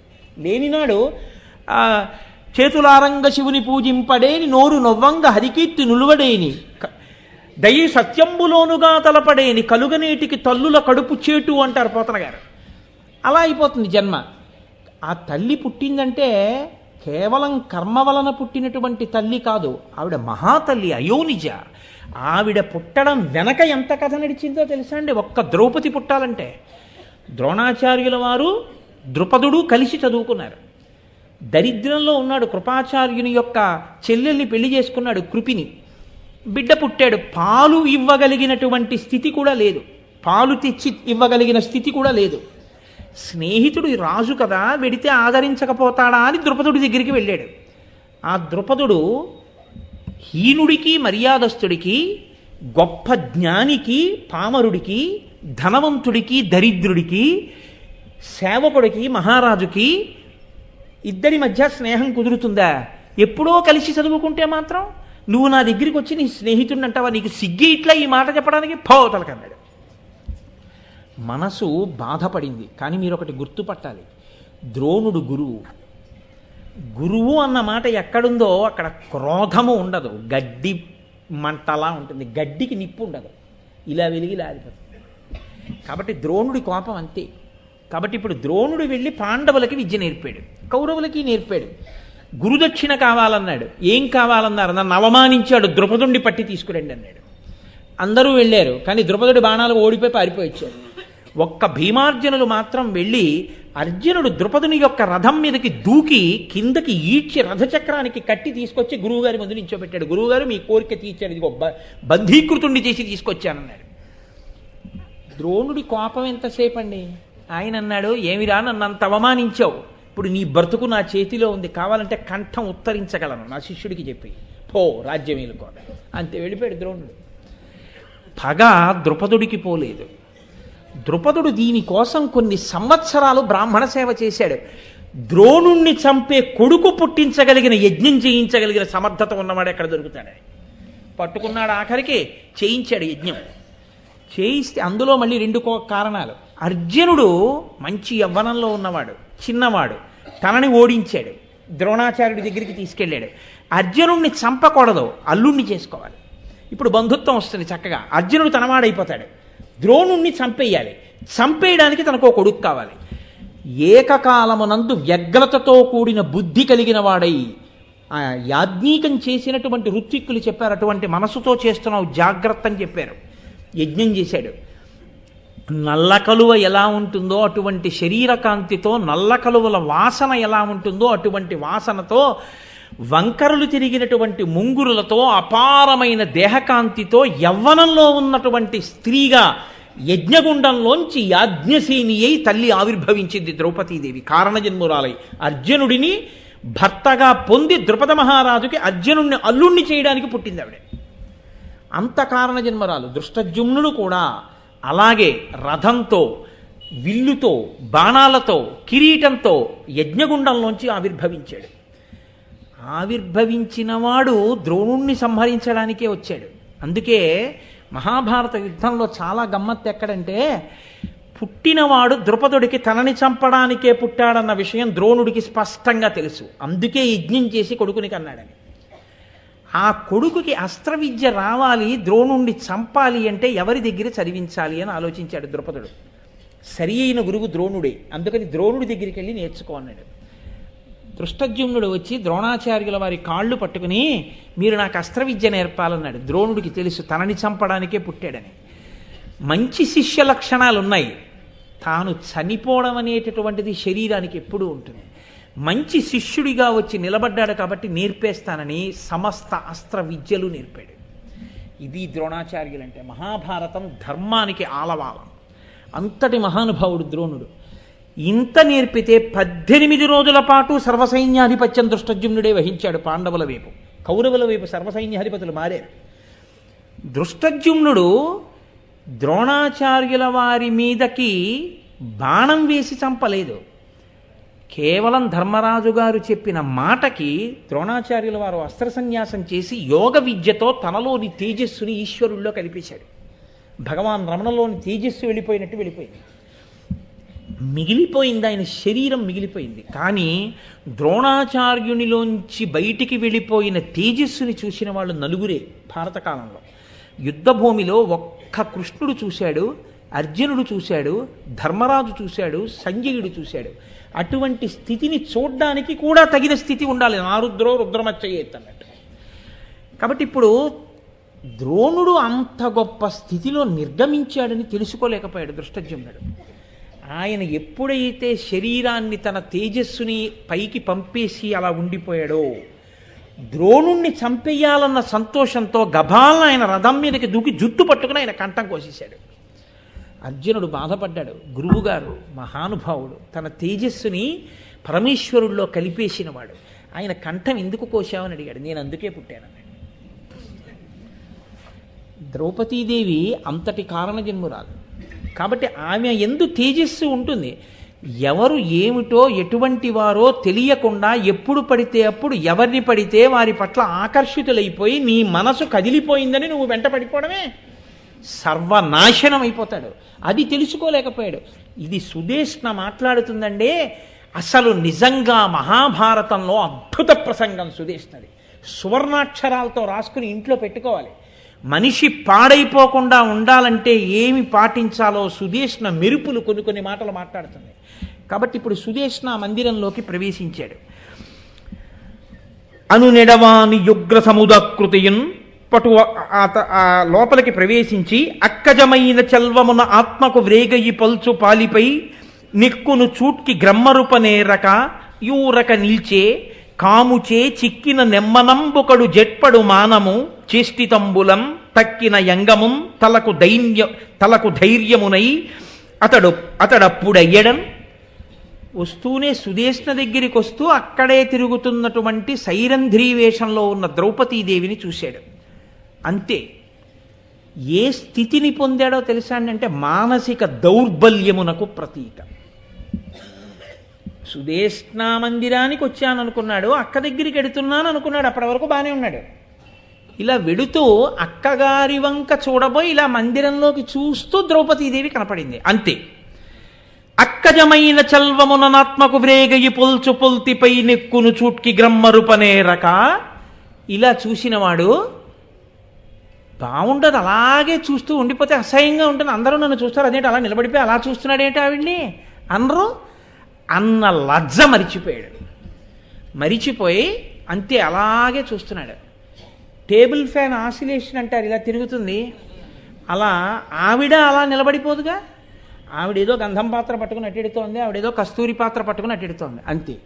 ఇక సుదేష్ణ లేదు, పరిచారికలు లేదు, తాను ఎక్కడికొచ్చాడో లేదు, ఎందుకు వచ్చాడో లేదు, ఏమీ లేదు. ఆవిడ ఎటు వెడుతుంటే అటే ఇలా చూస్తున్నాడు. అంతే. అంటే పూర్తిగా మనసు వశం తప్పిపోయింది. ఇది దౌర్భాగ్యం, దౌర్బల్యం. అంత అసలు తన చెప్పు చేతలలో లేని మనసు. ఇది ఎలా ఉంటుందంటే ఈడ్చేస్తుందన్నమాట. గుర్రాలు ఈడ్చినట్టు మనసు ఎటువైపుకి ఈడిస్తే వెళ్ళిపోతాడు తప్ప తాను తన మనసుకి ఆదేశం ఇచ్చి నిలబెట్టగలిగిన ప్రజ్ఞ లేనివాడు. బయట ఎన్ని గెలిస్తే ఎవడకు కావాలండి? లోకములన్నీయున్ గెలిచినాడ ఇంద్రియానీకము చిత్తమున్ గెలువనేరవు నిన్ను నిబద్ధు చేయు భీషణ శత్రులార్వుల ప్రభిన్నుల చేసిన ప్రాణికోటిలో నీకు విరోధి లేడొకడు నిర్పున చూడుము దానవేశ్వర అంటాడు ప్రహ్లాదుడు హిరణ్యకశిపుడితో. ఎవడికి కావాలి? బయట ఎంత పదవి ఉంటే ఎవడికి కావాలి? ఎన్ని గెలిస్తే ఎవడికి కావాలి? నీ మనసును నువ్వు నిగ్రహించగలవా? లేదంతే. ఆవిడ్ని చూశాడంతే, ఆవిడ ఎటు తిరిగితే అటు తిరుగుతున్నాడు. ఇలాగా నోట మాట లేదు, ఆ చూపు మార్చడు. ఒక్కసారి ఏమిటో తన ధైర్యం అంతా పోయిన వాళ్ళే అయిపోయాడు. ఎందుకు పోవాలి ధైర్యం అంటే? ఇప్పుడు మనసు అంతా ఎక్కడికి వెళ్ళిపోయిందంటే, నేను, నా రాజ్యం, నా ప్రభుత్వం, నా పదవి, నా అంతఃపురం, నా ఐశ్వర్యం ఇవన్నీ పోయినా పర్వాలేదు, నాకు దక్కుతుందా ఈవిడ? ఆవిడెవరో, ఎవరి భార్యో, ఎందుకుందో, ఏమిటో అసలు నువ్వు అలా చూడొచ్చో చూడకూడదో ఇదేనేది ఎక్కడ అటువంటి అనుమానం అంటే తాను విపరీతంగా కోరుకున్నది తనకి దక్కదేమో అన్న ఆలోచనతో పాటు పుట్టిన తోబుట్టువే భయం. అదే ద్రౌపదిని చూసి కీచకుడికి భయం ఎందుకండి? ఆ భయం అయ్యి బాబోయ్ అది నన్ను చంపేస్తుందేమో అన్న భయం కాదు. అలాంటి భయం ఉంటే వాడు బాగుపడిపోవడం. ఆ భయం కాదు వాడికి. రావణుడు నేను చంపుతాను సీతమ్మని ఎలా అన్నాడో అలా నేను చంపుతాను 5 గంధర్వులు అంటాడు వాడు. అది ఉత్తతి, అదొక రకమైన ఉన్మాద స్థితి. కాబట్టి ఎంత తొందరగా పుట్టిందంటే ఆ ఉన్మాదం, భూమిలోంచి జల పుడుతుంది చూసారా, భూమి నీటి నుయ్యి తవ్వుతూ ఉంటారు, అప్పటి వరకు తడి తడిగా ఉంటుంది, ఏదో రాయిలా ఉంటుంది, దాన్ని గుణపం పెట్టి శానం పెట్టి బదలు కొడతారు అంతే. ఒక్కొక్కసారి జల ఎలా పడుతుందంటే నూతిని ఎంత లోపలికి తవ్వారో దానికి 5 రెట్లు నీరు పైకి చిమ్ముతుంది. గబగబ గబగబ పైకి ఎక్కియాలంటే వరలు దింపియాలి. అలా తాను ఎందుకు వచ్చాడో అని మర్చిపోయాడు. అంత దౌర్బల్యానికి వశుడైపోయి నాకున్నవన్నీ పోయినా సరే ఈవిడ నాకు లొంగుతుందా, నాకు దక్కుతుందా అంతే. అంటే ఎంతటి వివేకహీనుడో కీచకుడు. ఆయన యొక్క నడవడి తెలియజేస్తోంది. కీచకుని యొక్క ప్రవర్తనకి తిక్కన గారు చెప్పడం అంటే, తిక్కన గారు అగ్నిహోత్రం, సోమయాజి, వేదాలు చదువుకున్నవారు, ఎన్నో యజ్ఞములు చేయించినవారు, గోకట గ్రామాధ్యనేకాగ్రహారములు అడిగిన సీమలు అందునిచ్చే అని అలసాని పెద్దన గారు చెప్పినట్టు ఎన్నో అగ్రహారాలు దానమిచ్చినవాడు, మనుమసిద్ధి యొక్క ప్రభుత్వాన్ని నిలబెట్టినవారు. అంతటి మహానుభావుడికి కీచకుడి చేష్టితములు వర్ణించవలసిన అవసరం ఏమిటి? వదిలిబారేయచ్చుతలుచుకుంటే ఎందుకు వదలలేదో తెలుసా అండి? ఈ స్థితి ఎంత ప్రమాదమో చెప్పి నీవు అటువంటి మనస్సుతో ఉండకు. నీ మనసు నీ వశంలో ఉండాలి తప్ప నువ్వు మనసు వశంలో ఉండకూడదు. ఎప్పుడు బతికున్నన్నాళ్ళు అది ఏం చెప్తే అది నువ్వు చేయడం కాదు, నువ్వు చెప్తే అది వినడం కూడా ఉంటుందా? మీరు కుటుంబంలో ఉన్నప్పుడు ఒక మాట అంటారు, ఎప్పుడూ నేను ఆవిడ మాట వింటానండి, ఇన్నాళ్ళకి ఒక్కటి అడిగాను ఆవిడ వినదు నా మాట అంటే నన్ను అనుకునేరు. అందుకు కాదు, నేదో మామూలుగా చెప్పానంతే. ఎప్పుడూ వినకపోతే మీరు బాధపడుతున్నారే, ఎప్పుడూ మీరు విని ఒక్కసారి కూడా మీ మాట వినని వాళ్ళని చూస్తే మీరు బాధపడుతున్నారే, అసలు ఎన్నడూ మీ మాట వినని మీ మనసు గురించి బాధపడద్దు. అసలు నా మాట విందండి, అది వద్దు అలాంటి పని మనకి అంటే ఊరుకోదు. రోషీరోజదు కామినీ జనుల తారుణ్యోరు సౌఖ్యంబులన్ బాసీబాయిత పుత్రమిత్రధన సంపద్భ్రాంతి వాంఛాలతల్ కోశీకోయదు నామ నంబకట నీకున్ ప్రీతిగా సక్రియలు చేసి చేయదు దీని త్రుళ్ళడతవే శ్రీకాళహస్తీశ్వర అన్నాడు దుర్జటి. ఎంత చించలమైపోయి ఎంత ఉంచేస్తోంది. నువ్వెప్పుడైనా ఉంచుతున్నావా? ఠాట్ వీల్లేదు, నోర్మోయ్ ఇవాళ ఇవ్వను. నువ్వు ఎంత ఇవాళ భారతం వినడానికి ఎడుతున్నానంతే, నేను రాను, నేను ఇవాళ టీవీలో ఎపిసోడ్ చూడదలుచుకోలేదు. ఏది నువ్వు చెప్పు. నీ మనస్సుని నువ్వు ఆజ్ఞాపించి అమ్మో అలా అన్నాడంటే వీల్లేదని చెప్పి నీ మనసు తల ఉంచి నిన్ను అనుగమించగలిగిన స్థితి నువ్వు నీ మనసు మీద శాశ్వతత్వం పొంది ఉన్నావా? నువ్వు పొంది ఉండకపోతే కీచకుణ్ణి చూసినవి అధికారం కూడా నీకు లేదు.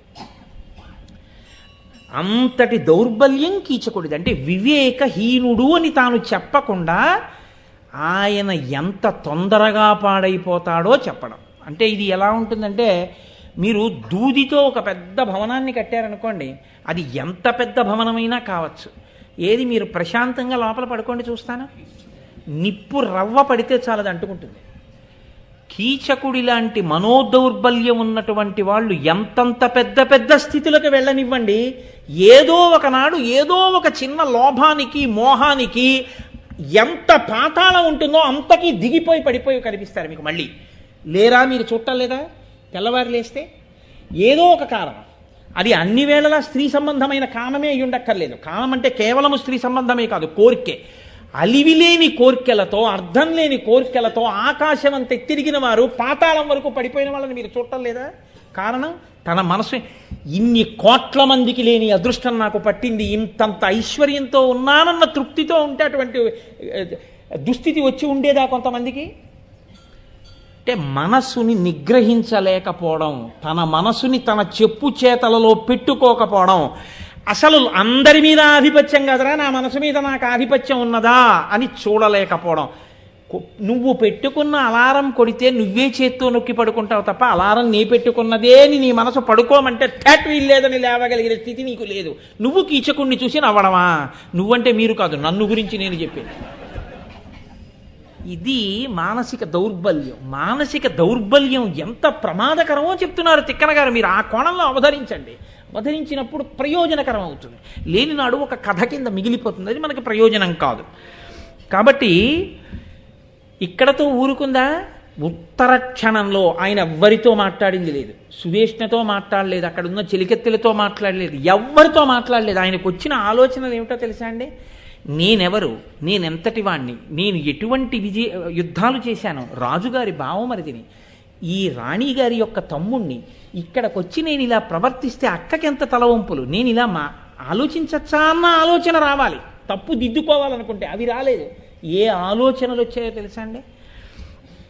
ఈయంతి ప్రాపున నయ్యనంగడు పార్వతీశునైనను దక్క నెలకున్నే, ఇన్నాతి చెలువంబు కన్నశని శచీప్రియుండైనను కనుగలి నవియకున్నే, ఇత్తన్వి కెనలేమికెదరి పన్నిదము భాషా విభుతోనైన జరవరాదే, ఇప్తలోదరి జీవితేశునకిందిరాపతినైన మెచ్చక పలుక జనదే, కుసుమ బాణుని బాణముల్ కూడా 5 కరగి నీరిమి వాటించి కరువుగట్టి పోసి చేసి చైతన్య సంపుటము తగ ఘటించనో కాక ఇట్టి చెడియలు కలరే. ఎటువంటి ఆలోచనలు వచ్చాయో చూడండి. ఈయంతి ప్రాపున అయ్యనంగుడు పార్వతీశునైనను తక్క నెలకున్నే. ఆనాడు పార్వతీదేవి పరమశివుడికి సేవ చేస్తుండగా పార్వతీదేవికి పరమశివుడు వశుడవకపోతాడా అని ఆలోచించి మన్మధుడు తన 5 బాణములలో బాణప్రయోగాన్ని చేసి విఫలుడయ్యాడు తప్ప 5 బాణాలకి బదులు మన్మధుడికి ఇలాంటి కాంత దొరికుంటే పరమశివుడు లొంగకుండా ఉండేవాడా? మన్మధుడికి గెలవకుండా ఉండేవాడా? అంటే ఇప్పుడు తన దౌర్బల్యాన్ని తనతో వదిలిపెట్టట్లేదు. చూడండి, శివుడు కూడా లొంగిపోతాడరా? మీరు చూడండి, తను తప్పు చేస్తే అక్కడతో పోతుంది. నా తప్పండి అంటే అక్కడతో దరిద్రం పోతుంది. నా తప్పండి అండి, వెంకటేశ్వర స్వామి వారికి 2 భార్యలు లేరండి అంటే, వెంకటేశ్వర స్వామికి 2 భార్యలు ఏంటి నీ బుర్ర? ఆయనకి చెరువు పక్కన శ్రీదేవి భూదేవి ఉన్నారు అంటే దాని అర్థం భూమిలోంచి పుట్టేవి ఏమున్నాయో అవి నీ అనుభవంలోకి రావాలంటే ఆయన అనుగ్రహం ఉండాలి శ్రీదేవిగా. లక్ష్మి దాపే అంధస్వస్పతే దరిద్రం నీలలోహిత అంటే రుద్రాధ్యాయం. దరిద్రం అంటే ఏంటంటే మీకు ఉన్నది మీ అనుభవంలోకి రాకపోవడమే. ఇంట్లో అన్నీ ఉన్నాయి, తినడానికి లేదు, షుగర్ ఉంది కాబట్టి ఇంట్లో మధుర పదార్థాలు ఉండి ఒంట్లో షుగర్ ఉంటే దరిద్రమే. ఇంట్లో చింతకాయ పచ్చడి ఉండి ఒంట్లో బీపీ ఉంటే దరిద్రమే. భూదేవి అనుగ్రహం ఉంది, శ్రీదేవి అనుగ్రహం లేదని గుర్తు. భూదేవి శ్రీదేవి అనుగ్రహం రెండూ నీకు ఇచ్చి ఐశ్వర్యాన్ని భోగాన్ని ఇచ్చి సంతోషపడేటట్టు చెయ్యగలిగిన వాడు మధ్యలో ఉన్నాడు. అది తాత్వికంగా దానికి అర్థం. అంతేగాని నువ్వు తప్పుడు పనులు చేసి 2 భార్యలు వెంకటేశ్వర స్వామి ఉన్నారని చెప్పడానికి కాదా ఘాయిత్య పాండిత్యం. అర్థం చేసుకుని ప్రవర్తించడానికి. ఇది ఎలా ఉంటుందంటే తను చేసే తప్పుని సమర్థించుకోవడానికి, అరేరే ఏమిటి నాకు ఇంత మనోవికారమా, తప్పు నాకు ఇలా ఉండకూడదు నా మనస్సు అనడం మానేసి ఇలాంటి కాంత మన్మధుడికి దొరికుంటే శివుడు కూడా పాడైపోయి ఉండేవాడు కదా. అంటే ఇప్పుడు కొత్తగా ఏమిటొచ్చిందంటే భగవన్నింద, భగవంతుడి మీద కూడా పెట్టడం. మీరు ఆ కోణంలో చూడండి. అంతేకాని కేవలం అది ద్రౌపదీదేవి యొక్క అందచందాల్ని మీరు అర్థం చేసుకోవడానికి కీచకుడు ఇచ్చినటువంటి పెద్ద పత్రిక కింద మీరు తీసుకొని చదువుకుంటే అంతకన్నా అన్యాయం ఇంకోట్లేదు భారతం. అందుకోసం తిక్కనగారు ఆంధ్రీకరించారంటే నా తల పగలగొట్టేసిన నేను ఒప్పుకోను. అందుకోసం తిక్కనగారు ఆంధ్రీకరించలేదు. ఎందుకు కీచకుడు పాడైపోతున్నాడో మీరు అర్థం చేసుకోవడానికి ఆ పద్యం ఇచ్చారు. కాబట్టి ఈ నాతి చెలువంబు కన్న శచీప్రియుండైనను గనుకలి నవియకున్నే. ఇంద్రుడికి ఒక లక్షణం ఉంది, 1000 కళ్ళున్నాయి. కాబట్టి అందరికీ తన భార్య యందు చాలా గొప్ప అందగత్తె అనుకోండి, ఒకవేళ తన భార్యని మనసారా చూసుకోవాలనిపిస్తే 2 కళ్ళతో చూడగలడు. కానీ ఇంద్రుడికి ఉన్న అదృష్టం ఏమిటంటే 1000 కళ్ళున్నాయి. 1000 కళ్ళున్నటువంటి ఇంద్రుడు శచీదేవిని అంత చూసుకుని సంతోషించగలడు. సంతోషించిన వాడికి పొంగొస్తుంది, పొంగొచ్చిన వాడికి ఒళ్ళు ఉబ్బుతుంది. ఎంత సంతోషం వస్తుందో అంత ఉబ్బుతుంది ఒళ్ళు. అన్నాను అనుకోండి, కొంచెం నా వక్షస్థలం విశాలం అవుతుంది. ఈయనంటున్నాడు ఈవిడ్ని చూసుంటే ఇంద్రుడి చిక్కిపోయేవాడు అన్నాడు. ఎందుకంటే అబ్బా ఇంత అందగత్తే 1000 కళ్ళే ఉన్నాయి నాకు, బాగా చూడలేకపోతున్నానన్న బెంగతో చిక్కిపోయేవాడు అన్నాడు. అంటే అరే నేను ఇలా ఆసిలేషన్ ఫ్యాన్లా ముఖం తిప్పి చూడొచ్చా? కాదు, ఇంద్రుడు 1000 కళ్ళున్నవాడు కూడా ఇంతకన్నా చూడలేకపోయానని ఏడుస్తాడు, నేను చూస్తే తప్పేమిటన్నాడు. అంటే ఇప్పుడు మీరు ఈ పద్యం ద్రౌపది అందానికి కితాబా, కీచకుడి దౌర్భాగ్యానికి నిదర్శనమా? మీరు ఏ కోణంలో తీసుకోవాలో ఆ కోణంలో తీసుకోండి. మొదటి కోణంలో తీసుకుంటే మీరు పాడైపోతారు కదా. అలా తీసుకోమని తిక్కన గారు ఎందుకు ఇస్తారండి? అప్పుడు మహాభారతం ఎందుకు అవుతుంది? నేను చెప్పడం ఎందుకు, మీరు వినడం ఎందుకు? పైగా అయ్యప్ప స్వామి గుళ్ళో కూర్చుని అది చెప్పుకోవడం ఎందుకు? అందుకు కాదు ఇచ్చింది, మనం ఎక్కడ పాడవుతున్నామో గమనించుకోవడానికి, మనం కీచకుడు కాకుండా ఉండడానికి. ఇత్తన్వి కెనలేమికెదిరి పన్నిదము భాషా విభుతోనైన జరవరాదే. ఎంత చిత్రమైన మాట అంటున్నాడంటే, ఈ ద్రౌపదీదేవి బ్రహ్మదేవుడితో పందె వేయగలదన్నాడు. వాడికి ద్రౌపదీదేవి అని తెలియదుగా, సైరంధ్రి అంతే వాడికి వచ్చింది. ఈమె బ్రహ్మదేవుడితో పందెం వేయగలదు. ఎందుకో తెలుసా? బ్రహ్మదేవుడే కష్టపడి ఈవిడిని తయారు చేశాడు కాబట్టి ఇంత అందగత్తయింది. ఇప్పుడు ఈవిడ బ్రహ్మదేవుడి దగ్గరికి వెళ్ళి, ఏది నువ్వే తయారు చేసావుగా నన్ను ఇంత అందగత్తెని, నాలాంటి అందగత్తెని ఇంకో దాన్ని తయారు చేసి చూస్తాను అంటే బ్రహ్మదేవుడు ఓడిపోతాడు, నేను చేయలేనంటాడు. అంటే ఇప్పుడు వాడి దృష్టిలో సృష్టిలోకెల్లా అందగత్తెగా ఆవిడ కనపడతాడు. అంటే ఎంత ఇప్పుడు ఇంకా అంత లోకోత్తరమైన విషయంగా వాడికి కనపడినది పూజనీయమైన స్థానంలోకి వెళ్ళలేదు కాబట్టి ఖచ్చితంగా అది వాడి పతనానికి దారి తీసేస్తుంది. కాబట్టి ఇప్పుడు బ్రహ్మదేవుడి యొక్క సృష్టిలో ఆయన నైపుణ్యాన్ని అధిక్షేపించాడు. మళ్ళీ చేయలేటటువంటి కాంతనన్నాడు. ఈ తలోదరి జీవితేశునకి ఇందిరాపతినైన మెచ్చక పలుక జనదే. ఇందిరాపతి అంటే లక్ష్మీదేవి యొక్క భర్త శ్రీ మహావిష్ణువు. ఎంత చమత్కారమైన ఆలోచనలు వచ్చేస్తాయో చూడండి. మనసు ఒకసారి గాడి తప్పిపోతే ఇందిరాపతికి సంతోషం ఏమిటి? అందరూ ఎవరు అనుగ్రహం కోరుకుంటారో అటువంటి ఆవిడికి నేను భర్తని, అది కదా ఆయనకి సంతోషం. ఈయన అంటున్నాడు, ఎవరు ఈమెకి భర్త అవుతాడో అటువంటి వాడు నువ్వెంతటి వాడు వాయ్ అని విష్ణువుని అనగలడు అన్నాడు. ఎందుకని? ఆయన లక్ష్మీదేవికి భర్త. ఈవిడ్ని చూసిన వాళ్ళు ఎవరైనా సరే ఈమె పొందు కోరుకుంటారు. ఈమె పొందు భర్తకి దొరుకుతుంది కాబట్టి ఈమె భర్త నీకన్నా నాకే ఉందని అధిక్షేపించగలడన్నాడు. అంటే క్రమక్రమంగా ఎటువైపుకి వెళ్ళిపోతోంది దుష్టబుద్ధి. అంటే ఎటువైపుకి ఆలోచనలు వెళ్ళిపోకూడదో అటువైపుకి వెళ్ళిపోతోంది. వెళ్ళి కుసుమబాణుని బాణములు కూడా 5 కరగి నీరిమి వాటించి కరువుగట్టి పోసి చేసి చైతన్య సంపుటము తగ ఘటించనో కాక ఇట్టి చెడియలు కలరే. మామూలుగా లోకంలో సప్తధాతువులతో చర్మము, రక్తము, మాంసము, కొవ్వు, అస్థి, శుక్ల, మేధ అనబడేటటువంటి 7 పదార్థములతో తయారు చేయబడినటువంటి స్త్రీ ఈమె కానే కాదన్నాడు. ఈమె ఎందుకు ఇలా ఉందో తెలుసా? మన్మధుని యొక్క 5 బాణములను కరిగించి రంగరించి పోతపోసి చైతన్యమును అందులో ప్రవేశపెట్టి నిలబెడితే కదలికలు కలిగితే ఈమె అయింది. మన్మధుని 5 బాణములు స్త్రీల వైపుకి ఎలా వశం చేస్తాయో ఈమె వంక చూసినంతనే వశం అవుతారు. ఇది నా తప్పు కాదు, ఆమె అందం అటువంటిది, లోకోత్తర సౌందర్యం, మన్మథ బాణము యొక్క చైతన్య స్వరూపమే ఈమె అన్నాడు. అంటే నా తప్పేం లేదని తీర్మానానికి వచ్చాడు. ఇంకో మాట చెప్పాలండి, మీరు బాగా గుర్తించండి, ఏ అఘాయిత్యం పని చేసేవాడైనా ఈ తీర్మానానికి వచ్చాకే చేస్తాడు. నే తప్పు చేస్తున్నాను అనుకున్న నాడు చెయ్యలేడు. నేను ఏం పర్వాలేదు చేసేయచ్చు అనుకున్నాడు అనుకోండి, ఏమైనా చేసేస్తాడు. ఒక పిల్ల ఒక తల్లిదండ్రుల కడుపున అందంగా పుట్టిందనుకోండి, ఆ తల్లిదండ్రులకు ఎన్ని ఆశలు ఉంటాయో, ఆ పిల్లకి ఎన్ని ఆశలు ఉంటాయో, అందులోన ఒక చక్కటి చదువు ఆ పిల్లకు వస్తుంటే, ఆ పిల్ల కాలేజీకి వెళ్ళి వస్తుంటే ఆ తల్లిదండ్రులు ప్రతిరోజు ఎంత పొంగిపోతారో, గుండెల్లో ఎన్ని కోరికలు పెట్టుకుంటారో, ఎంత పరవశించిపోతారో. మంచి అల్లుడు వస్తాడు మనవలతోటి, నా కూతురు కళ్ళ ముందు తిరుగుతుందని ఎన్ని ఆశలు పెట్టుకుంటాడో తండ్రి. అందంగా ఆడపిల్ల కనపడిందని ఆమె నీ సొత్తు అన్నది నువ్వు కామించావు. కామించిన దాన్ని నువ్వు తప్పుడు మాట వాడి ప్రేమించానని చెప్తున్నావు. ప్రేమించినది నిజమైతే ప్రతిఫలాన్ని కోరవు. ప్రేమ ఎప్పుడూ ప్రతిఫలాన్ని కోరదు. అందుకే గురువుది ప్రేమ, తండ్రిది ప్రేమ, తల్లిది ప్రేమ. తల్లి తన శరీరంలో ఆశ్రయం ఇచ్చి బిడ్డని కంది. తను మరణ సదృశమైన వేదనని పొందింది.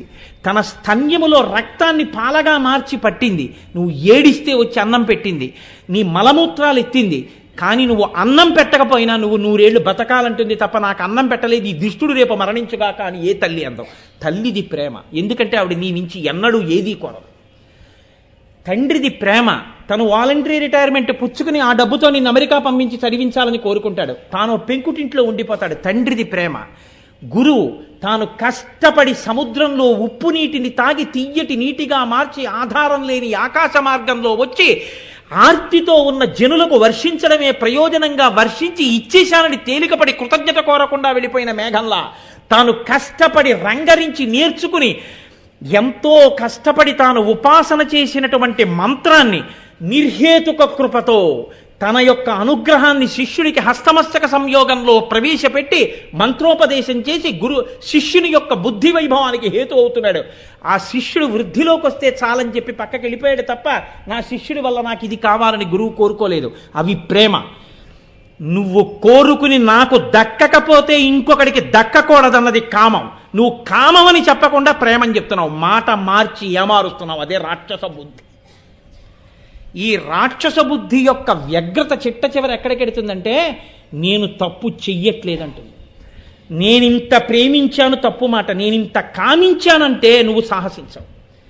మాట తప్పు ఎవరు తీసుకొచ్చి పెట్టారో కానీ ఆ మాటని ఒక్క మాటని ప్రత్యామ్నాయంగా పవిత్రమైన మాట వాడితే కొన్ని తరాలు కుటుంబాలు జీవితాలు బుగ్గిపాలైపోతున్నాయి. మాట శక్తి అది. ప్రేమించడం అన్న మాట ఎక్కడ పడితే అక్కడ మాట్లాడకూడదు. కామించడాన్ని ప్రేమించడంగా చెప్పేస్తున్నారు. అక్కడ వస్తోంది సమస్య. వాడు ముందు తనలో తాను అనుకుంటాడు నాది తప్పు కాదు. ఇలా అనుకుంటే ఏదైనా చేసేస్తాడు, ఎంతకైనా తెగించేస్తాడు. అంత అందంగా ఉన్న పిల్ల, అన్ని ఆశలు పెట్టుకున్న తల్లిదండ్రులు వికృత రూపిణి అయి ఒళ్ళు కాలిపోయి పగలు చూస్తే రాత్రి కల్లోకొచ్చేటట్టు అయిపోయి ఆ బిడ్డ ఇంటెన్సివ్ కేర్ యూనిట్లో ఉంటే అంత అందగత్తే అంతమంది అడిగారు, పిల్లని కన్యాదానం చెయ్యాలనుకున్నాను, మనవల్ని చూసుకోవాలనుకున్నాను, ఆ పిల్లని అలా చూడడం కన్నా ఆ పిల్ల ఇంకా వెళ్ళిపోతే మంచిదని తల్లిదండ్రులు ఏడ్చి బతికున్న నాళ్ళు ఏడిచేట్టు చేసిన నీది ప్రేమ, కామమా, రాక్షసత్వమా? అంటే చెప్పేవాడు చెప్పవలసిన విషయం ఎక్కడ దాగి ఉందో ఆ గ్రంథాలకి మన జీవనాడికి తగిన ప్రచారం లేకపోవడం ఇవాళ తప్పు. భారతం ఎవడికి కావాలండి? జుత్తు నిలిచిపోయా కానీ ప్రచారం చేయడంలో ఉంది తప్పు. నీ బిడ్డలకి భారతం చెప్తే నీ బిడ్డలకి ఇంటికి తీసుకొచ్చి భారతం పుస్తకాలు పెట్టి నువ్వు ఒక పద్యం చదివి నీ బిడ్డలు ఖాళీగా ఉన్నప్పుడు కూర్చుని చెప్తే, ప్రతి కళాశాలలో ప్రతి పాఠశాలలో రామాయణ భారత భాగవతాలు వివరిస్తే ఆనాడు పిల్లల మనసులలో మార్పు వస్తే పిల్లలందరూ సంతోషంగా ఉంటారు. పిల్లలది తప్పు కాదు, మనది తప్పు. మనం తప్పు మాటలు నేర్పుతున్నాం, తప్పు సాహిత్యం అందిస్తున్నాం, తప్పు నాటకాలు అందిస్తున్నాం, తప్పు సీరియళ్ళు అందిస్తున్నాం, తప్పు సినిమాలు అందిస్తున్నాం. నాకు భయం లేదు. నేను సమాజానికి పట్టిన రుగ్మత గురించి మాట్లాడుతున్నాను. నన్ను 100 మంది తిట్టినా పర్వాలేదు. నేను ఒక మంచి మాటకి నా వాణి పనికొస్తే నాకు చాలు. ఎంతమంది తిట్టినా నాకు బెంగలేదు. ఈ వ్యవస్థ మారాలి. వ్యవస్థ మారడానికి ఒక్కటే ఉపాయం, రామాయణ భారత భాగవతాలకి ప్రచారం రావాలి. మళ్ళీ వినడం మనకు అలవాటు కావాలి. మన ఇళ్లల్లో కబ్బోర్డ్స్లో భారతం 18 వాల్యూమ్స్ ఉండాలి, రామాయణం కాండలన్నీ ఉండాలి. నువ్వు చదవాలి, నువ్వు చదివించాలి. ఆ ప్రయత్నానికి విశ్వ ప్రయత్నం చేస్తున్నారు. తిరుపతి దేవస్థానం మహాభారతం 18 పర్వాలని టీకా తాత్పర్యాలతో వేసింది. వేలు ఖర్చు పెడుతున్నావు. 18 పర్వాలు సంపాదించి ఇంట్లో పెట్టుకుని నువ్వు ప్రతిరోజు చదువుకుంటే, నీ బిడ్డలకు అందులోంచి 2 పద్యాలు చెప్పగలిగితే పిల్లలు ఎంత మారతారో. ఆనాడు కదా వాకాటి పాండురంగారావు గారు ఏడ్చినట్టు తండ్రిగా బ్రతకడం. సరే, ఇది సామాన్యుని సణుగుడు. కానీ మీరు ఆలోచించండి, ఇప్పుడు కీచకుని యొక్క మనఃప్రవృత్తి ఎంత ప్రమాదమైందో మీకు అర్థమవుతుంది. దీని వ్యగ్రత ఎంత క్రమక్రమంగా ఎలా వెళ్ళిపోతుందో మీరు ఆలోచించండి. ద్రౌపదీదేవిని చూసి అంటాడు, మీరు కేవలం విరాట పర్వాన్ని కీచకుడు చెప్పిన పద్యాలు చెప్పుకుంటూ వెళ్ళిపోతే సమాజమునకు అందవలసిన ప్రయోజనం అందదు. సరికదా, భారతంలో కీచకుడు ఎలా ప్రవర్తించాడు, మనం అందులో మాట అంటే తప్పేమిటండి, తిక్కనగారంతటి వారు దాన్ని పెద్ద పెద్ద పద్యాలు రాశారంటారు. కాదు, యథార్థ విషయాన్ని అక్కడ ఉన్న తిక్కన గారి హృదయాన్ని అందించాలి. లేకపోతే ఎందుకు చెప్పుకున్నాడండి? మహానుభావుడు హృదయాహ్లాది చతుర్థమూర్జిత కథోపేతంబు విరాట పర్వము ఉద్యోగాదులం కూడగా 17 తెనుంగు భాష జన సంప్రాప్యార్థముల్ పెంపునన్ తుదిముట్టం రచయించుటప్పు బుధ సంతోషంబు నిండారగన్. నేను జనం కోసం చెప్తున్నాను, వాళ్ళ అభ్యున్నతి కోసం చెప్తున్నానని ఎందుకు చెప్తారు తిక్కన గారు? కాబట్టి చూడండి, ఇప్పుడు చిట్ట చివరకు అంటున్నాడు, దీని జన్మంబున తేజంబు నొందిన ఇంతియు పతియును ఎవరొక్కో దీని నామాకృతిగా నోచిపడసిన ఇంపగు వర్ణంబులివియొక్కో దీని వల్లభుడనగా నిల సొబగు సొంపెసగ వర్తిల్లువాడెవ్వడొక్కో దీని వసించుటతా నొప్పి పెంపున నేపారు మందిరం బెద్దియొక్కో దీని పొందగాంచు తెరగు నాకెయ్యది యొక్కో ఇట్టి పనికి ఊరడిల్లి తోడుకొనగ ఇచట నీడగు చుట్టంబు తడవి ఎట్టులొక్కో పడయువాడా. ఏ దైన్యానికి వెళ్ళిపోయాడో చూడండి. ఈ వెర్రి ఎంత ఇంకా అంటే భ్రమ అంటారు చూసారా, ఇక మనస్సుని పట్టేసిందనమాట. ఎంత వ్యగ్రతలోకి వెళ్ళిపోయాడంటే ఇప్పుడు ప్రాణమైనా వదిలేస్తాడంతే. కమ్ వాట్ మే అంటుంటారే, ఆ స్థితికి ఇదే ఎంత ప్రమాదానికి ఎడుతోందో చూపిస్తోంది వాళ్ళ భారతం. దీని జన్మంబున తేజంబునొందిన ఇంతియు పడతియు ఎవరొక్కో. ఈవిడ్ని కన్న తల్లిదండ్రులు పుణ్యాత్ములు ఎవరో అంటలేదు, ఇంత అందమైన బిడ్డని కన్నా తల్లిదండ్రులు ఎవరో అంటున్నాడు. అందుకు ఆ తల్లిదండ్రులు కావలసి వచ్చారు తప్ప పుణ్య దంపతులన్న మాట కోసం కాదు. దీని నామాకృతిగా నోచిపడచిన ఇంపంగు వర్ణంబులెవ్వియొక్కో, ఇంపగు వర్ణంబులెవ్వియొక్కో. ఇదండి నిజంగా తిక్కన గారికే చెల్లు ఈ మాట అంటాం. అంటే ఇంకా భావనా వ్యగ్రతకు పరాకాష్ట. సాధారణంగా తెలుగులో మనం ఏమంటామంటే ఈవిడ పేరేమిటో అంటాం, అలా అనలేదు. ఈవిడ పేరుగా మారి పుణ్యాన్ని పొందిన అక్షరాలేవో అన్నాడు. తిక్కన గారికి చెల్లు. కీచకుడిలో పరకాయ ప్రవేశం చేసి ఆయన పద్యరచన చేశారు. భావన వ్యగ్రత ఎంత దూరం విడుతుందో చెప్పారు. దీని నామాకృతిగా నోచి పడసిన ఇంపగు వర్ణంబులివియొక్కో దీని వల్లభుడనగా ఇలా సొబుగు సొంపెసగ వర్తిల్లు వాడెవడొక్కో. అబ్బబ్బా, ఈవిడ భర్తగా ఉండి ఈవిడ యొక్క సౌందర్యాన్నంతటినీ పొందుతున్నటువంటి ఆ అదృష్టవంతుడెవరు? కనీసం నేను ఆ మాట అనలేక ఈవిడ అంటున్నాను. ఆయన మాటల్లో అది లేదు. దీని మీరు గమనించండి, భావన వ్యగ్రతలో మాట దోషం ఎలా మారిపోతుంటుంది. కాబట్టి దీని వసించుటతా నొప్పి పెంపున నేపారు మందిరం బెద్దియొక్కో. అసలు ఈవిడ నివసించేటటువంటి ఇల్లుగా పుణ్యం చేసుకున్నదేదో, ఎందుకంటే అక్కడ ఆవిడ తిరుగుతూ ఉంటుంది. ఆ ఇల్లు ఎంత అదృష్టమో, ఏ అదృష్టం చేసుకున్న ఇల్లు ఈవిడుండే ఇల్లు అయిందో. దీని పొందగాంచు తెరగు నాకెయ్యది. ఇది భావనా వ్యగ్రతకు పరాకాష్ట. ఎలాగైనా ఈవిడ్ని పొందాలి, ఏ మార్గంలో పొందచ్చు. ఇట్టి పనికి ఊరడిల్ల తోడుకొనగ ఈచట నీడగు చుట్టంబు దడవి ఎట్టులొక్కో పడయువాడా. నీకేం పర్వాలేదయా, ఆవిడ నీ పొందుకి సహకరించేటట్టుగా మేము నీకు ఉపకారం చేస్తామని నాకు సాయం చేసేటటువంటి వాళ్ళు ఎవరో నేను ఇక్కడ కనిపెట్టడం ఎలా అంటే ఎక్కడికి వెళ్ళింది చిట్ట చివరికి భావనా వ్యగ్రత. ఏది అత్యంత ప్రమాదకరమైన ఆలోచనో అక్కడికి వెళ్ళిపోయింది. మీరు ఒక్క విషయాన్ని బాగా గుర్తిరగండి. పాత్రత అని ఒకటి ఉంటుంది, దాన్ని పరిశీలనం చేసుకుంటారు పెద్దలైన వాళ్ళు. పెద్దలంటేనండి వేరే ఎవరు ఉండరు, పాత్రతా పరిశీలనము అని ఒకటి ఉంటుంది. మీరు చూడండి, ఒక ధనస్సు ఉంటుంది, ధనస్సు చాలా గొప్పది, అవతల వాళ్ళ కుత్తుకలు ఛేదించేస్తుంది. కానీ అలా ఛేదించడం కోసం వంగుతుంది ధనస్సు, అది దాని పాత్రత. అలా వంగితేనే కొడుతుంది. నేను వంగనంది అనుకోండి, ఆ ధనస్సు పనికిరాదు. విల్లు వంగితేనే చంపుతుంది అవతల వాళ్ళని. అలాగే పాత్రతని గమనించేవాడు వృద్ధిలోకి వస్తాడు.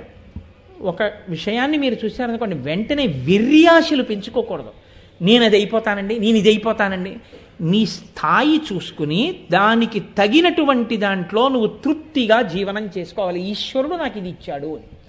అది కాకుండా ఆకాశానికి నిచ్చెనలు వేయడం అలవాటు అయిపోయింది అనుకోండి, దానివల్ల ఏమవుతుందో తెలుసా అండి, జీవితం అపారమైనటువంటి అసంతృప్తితో గడిపేటటువంటి స్థితి వచ్చేస్తుంది. వాళ్ళ పిల్లలు అక్కడెక్కడో చదివారు, నా పిల్లలు అక్కడ చదవట్లేదు. ఏదో చింతామణి నాటకంలో చెప్తాడు మహానుభావుడు. సరే ఇప్పుడు నేను ఆ పద్యం ఎందుకు చెప్పాలి కానండి. అదేంటి, పట్టజాలక పెనిమిటి ఇట్టెయన్న బావికి నీవేటికి నివడి పరువులెట్టెడి కాంతతోడి కాపురము కంటే వేరే నరకంబు గలదే అంటాడు. కాలు పెట్టినతోనే కాంతుని మెడవిర్చి నిండు సంసారంబు రెండు చేసి తన మగడెంత ఆర్జనపరుడైన పరుగు పుల్లమ్మ కాపురము మెచ్చి ప్రాణేశుడిదియే మనంగ ఖస్సుమను చులీచి విభుడెందులకునేమి విసిగి ఒక్కటి ఎన పెళ్ళున 10,000 గుప్పి పట్టజాలక పెనిమిటి ఇట్టెయన్న బావికి నీ ఏటికి నివడి పరువులెట్టెడి కాంతతోడి కాపురము కంటే వేరే నరకంబు గలదే అన్నాడు. అంటే నువ్వు అటు మాట్లాడావా అనుకోకండి, ఇటు వాళ్ళు అలా ఉన్నప్పుడు ఇటు వాళ్ళకైనా అంతే కాపరం కదా, ఎవరికైనా అంతే. దాంపత్యం అన్నది 2 చక్రాలు, 2 సమానంగా నడిస్తేనే దాని అందం. ఇప్పుడు ఆయన ధోరణి ఎంత దూరం వెళ్ళిందంటే తల్లిదండ్రుల్ని అడగాల. ఆమె భర్త ఉంటే ఆమె పరకాంత లక్ష్మీస్వరూప, మనకు అసలు అటువంటి ఆలోచన రాకూడదు కదా. ఇవేం లేవు, భర్త ఉంటే నాకేంటి, తల్లిదండ్రులు ఉంటే నాకేంటి, ఆమె ఎవరైతే నాకేంటి, నేను ఇష్టపడ్డాను, నేను అనుభవిస్తానంతే. మీరు చూడండి, తప్పు చేసే వాళ్ళందరి ప్రవర్తన అక్కడే ప్రారంభమవుతుంది. తనకి నచ్చింది తాను అనుభవించాలి, అలా అనుభవించాలి అని నువ్వు కోరుకోవడానికి నీకున్న పాత్రత ఏమిటి అని మీరు అడిగారు అనుకోండి, వాడు అపాత్రతని గుర్తు తెచ్చుకోడు, లేనివి కూడా తనకి పాత్రతగానే చెప్తాడు. నేను చదువుకున్నానండి, నేను దండనాథుండండి, నువ్వు రాజు కావుగా, నేను దండనాథుండండి, నేను సింహబలుండండి, ఎన్ని చెప్పండి. ఆవిడకి 5 గంధర్వులు పతులు ఉన్నారంటే ఎవరినైనా చంపేస్తాను అంటే నువ్వు పొందడం కోసం ఆవిడ భర్తల్ని చంపేస్తావా అంటే చంపేస్తానంతే. ఇదే రాక్షస ప్రవృత్తి. మీరు బాగా గుర్తుపెట్టుకోండి, రాక్షస ప్రవృత్తి అంటే ఏదో పెద్ద కొమ్ములు అవి ఉండాలని మీరు అనుకోకండి. తాను కోరుకున్నది తనది అవడం కోసం, తనది కావాలనుకున్న వస్తువు కూడా అలాగే ఇంకొకళ్ళకి తాను ఏదో అవ్వాలని కోరుకుంటున్నా తాను పట్టించుకోకపోవడమే రాక్షసత్వం. తాను వేరొకరిది కాకూడదు. ఆమె తల్లిదండ్రులు ఆమెని వేరొకరికి భార్యని చేయకూడదు, ఆమె వేరొకరితో మాట్లాడకూడదు. నువ్వు తాళి కట్టావా, తోడబుట్టావా, ఆమె ఎవరితో మాట్లాడింది, ఈయనకి కోపం. ఆమె తల్లిదండ్రులు సంబంధాలు చూస్తున్నారు, ఈయనకి కోపం. ఆమెకి ఈయనతో మాట్లాడడం ఇష్టం లేదు, ఈయనకి కోపం. అదేమిటది? అంతే, అదే కీచకుడు. ఇలా ఉంటే కీచకుడని నువ్వు తెలుసుకుంటే, కీచకుడు చచ్చిపోయాడు ఈ ఒక్క కారణానికే నువ్వు తెలుసుకుంటే, సుదేష్ణ ఇదే చెప్పింది అని నీకు అర్థమైతే నువ్వు కీచకుడిగా ఉండడానికి ఇష్టపడవు. ఇంతే భారత ప్రయోజనం. చాలదా? ఎన్ని కుటుంబాలు శాంతిగా ఉంటాయి, ఎంతమంది యువకుల జీవితాలు శాంతియుతంగా ఉంటాయి. చాలదా భారతం ఈ ప్రయోజనాన్ని అందిస్తే, విరాటపరమం ఈ ప్రయోజనాన్ని అందిస్తే? అమృత వృష్టి కాదా, వేరే వానబడాలా? జీవితాల్లో శాంతి వర్షాలు పట్టలేదా? ఇదే మహాభారతం యొక్క ప్రయోజనం. కాబట్టి ద్రౌపదీదేవి ఎంత ఇబ్బంది పడుతోందో, పరపురుషుడు తనని అలా చూస్తున్నాడేమిటి అని ఆవిడ ఎంత బాధపడుతోందో, ఆవిడ ఎంత ఇబ్బంది పడి కదులుతోందో ఆయన పట్టించుకునే స్థితిలో లేడు. ఆఖరికి ఎంత విచిత్రమైనటువంటి స్థితికి చేరిపోయాడంటే, మాసిన చందము తనుగని రోసిన డెందంబు కల తరుణి నిరుగడ బిట్టేసిన మదనునిచే ధృతి వాసిన బెగడుందు సింహబలుడు ఇట్టియడం. ఆవిడ మాసిపోయినటువంటి చీర కట్టుకుని అసలే ఇంత కష్టకాలంలో ఉన్నానన్న బాధతో తిరుగుతున్నటువంటి ఆవిడ పొందుతున్నటువంటి సిగ్గుచేత తల వంచుకుంటే ఆయన ఎలా అర్థం చేసుకుంటున్నాడంటే, తనని చూసి సిగ్గుపడి తలంచుకుంటోంది అనుకుంటున్నాడు. యద్భావం తద్భవతి. తను ఎలా అనుకుంటున్నాడో ఆవిడ అలా అనుకుంటోంది అనుకుంటున్నాడు. దీనికి పరాకాష్ట ఏమిటో తెలుసా అండి? అంటే అవతల వాళ్ళు కూడా తనని అలాగే అనేసుకుంటున్నారు అనుకోవడం. అలా ఎందుకు అనేసుకుంటున్నారు అనుకుంటాడో తెలుసా అండి? ఓ వెర్రితనం అనమాట. వాడు 10th క్లాస్ పాస్ అవ్వడం. మీరు ప్యాసింజర్ రైళ్ల దగ్గర, ట్రైన్ల దగ్గర, రైల్వే స్టేషన్లలో, బస్ స్టాండ్లలో, పార్కుల్లో ఎక్కడ చూసినా మీకు కీచకులు కనపడతారు. వాడు ఎవరినో అడిగో మోటార్ సైకిల్ పట్టుకొస్తాడు, వాడిది కాదు. వాళ్ళ నాన్నని వేధించి వాడు వాచి పెట్టుకుంటాడు. ఓ పిచ్చి టీషర్ట్ ఒకటి వేసుకుంటాడు, దాని మీద అర్థం లేని ఇంగ్లీష్ రాతలు. ఏది నువ్వు ప్రొనౌన్సియేషన్ తప్పు లేకుండా చదువు అంటే వాడి బనీని మీద చదువుకోవడం వాడికి రాదు. అలాంటి బనీ నోట్ వేసుకుంటాడు. ఓ అర్థం లేని ప్యాంటు వేసుకుని ఇక ఏదో పాపం అక్కడికి వచ్చి కాస్త ఏదో 2 గదుల ఇల్లు ఉక్కిపోతోంది, కరెంటు లేదు, కాస్త సేద తీరుదాం, ఇంటి పక్క పార్కే కదా అని ఓ పిచ్చి పిల్లలు ఇద్దరు వచ్చి అక్కడ కూర్చున్నారు అనుకోండి. ఇక వాడి డాంబికత్వం అంతా వాడే సాక్షాత్ ఒబామా అన్నట్టుగా తిరుగుతుంటాడు. వాడి ఉద్దేశం ఏంటంటే ఆవిడ జీవితంలో అటువంటి బూట్లు చూడలేదని, ఆవిడ జీవితంలో అటువంటి ప్యాంటు చూడలేదని, ఆవిడ జీవితంలో అటువంటి వెర్రిరాతలు ఉన్న టీషర్ట్ చూడలేదని, కాబట్టి ఆ పిచ్చి కళ్ళజోడు చూడలేదని అలా వాడిలో వాడు మురిసిపోతూ ఈమె నన్నే చూస్తోందనుకుని ఎంత సంతోషపడిపోతుంటాడో.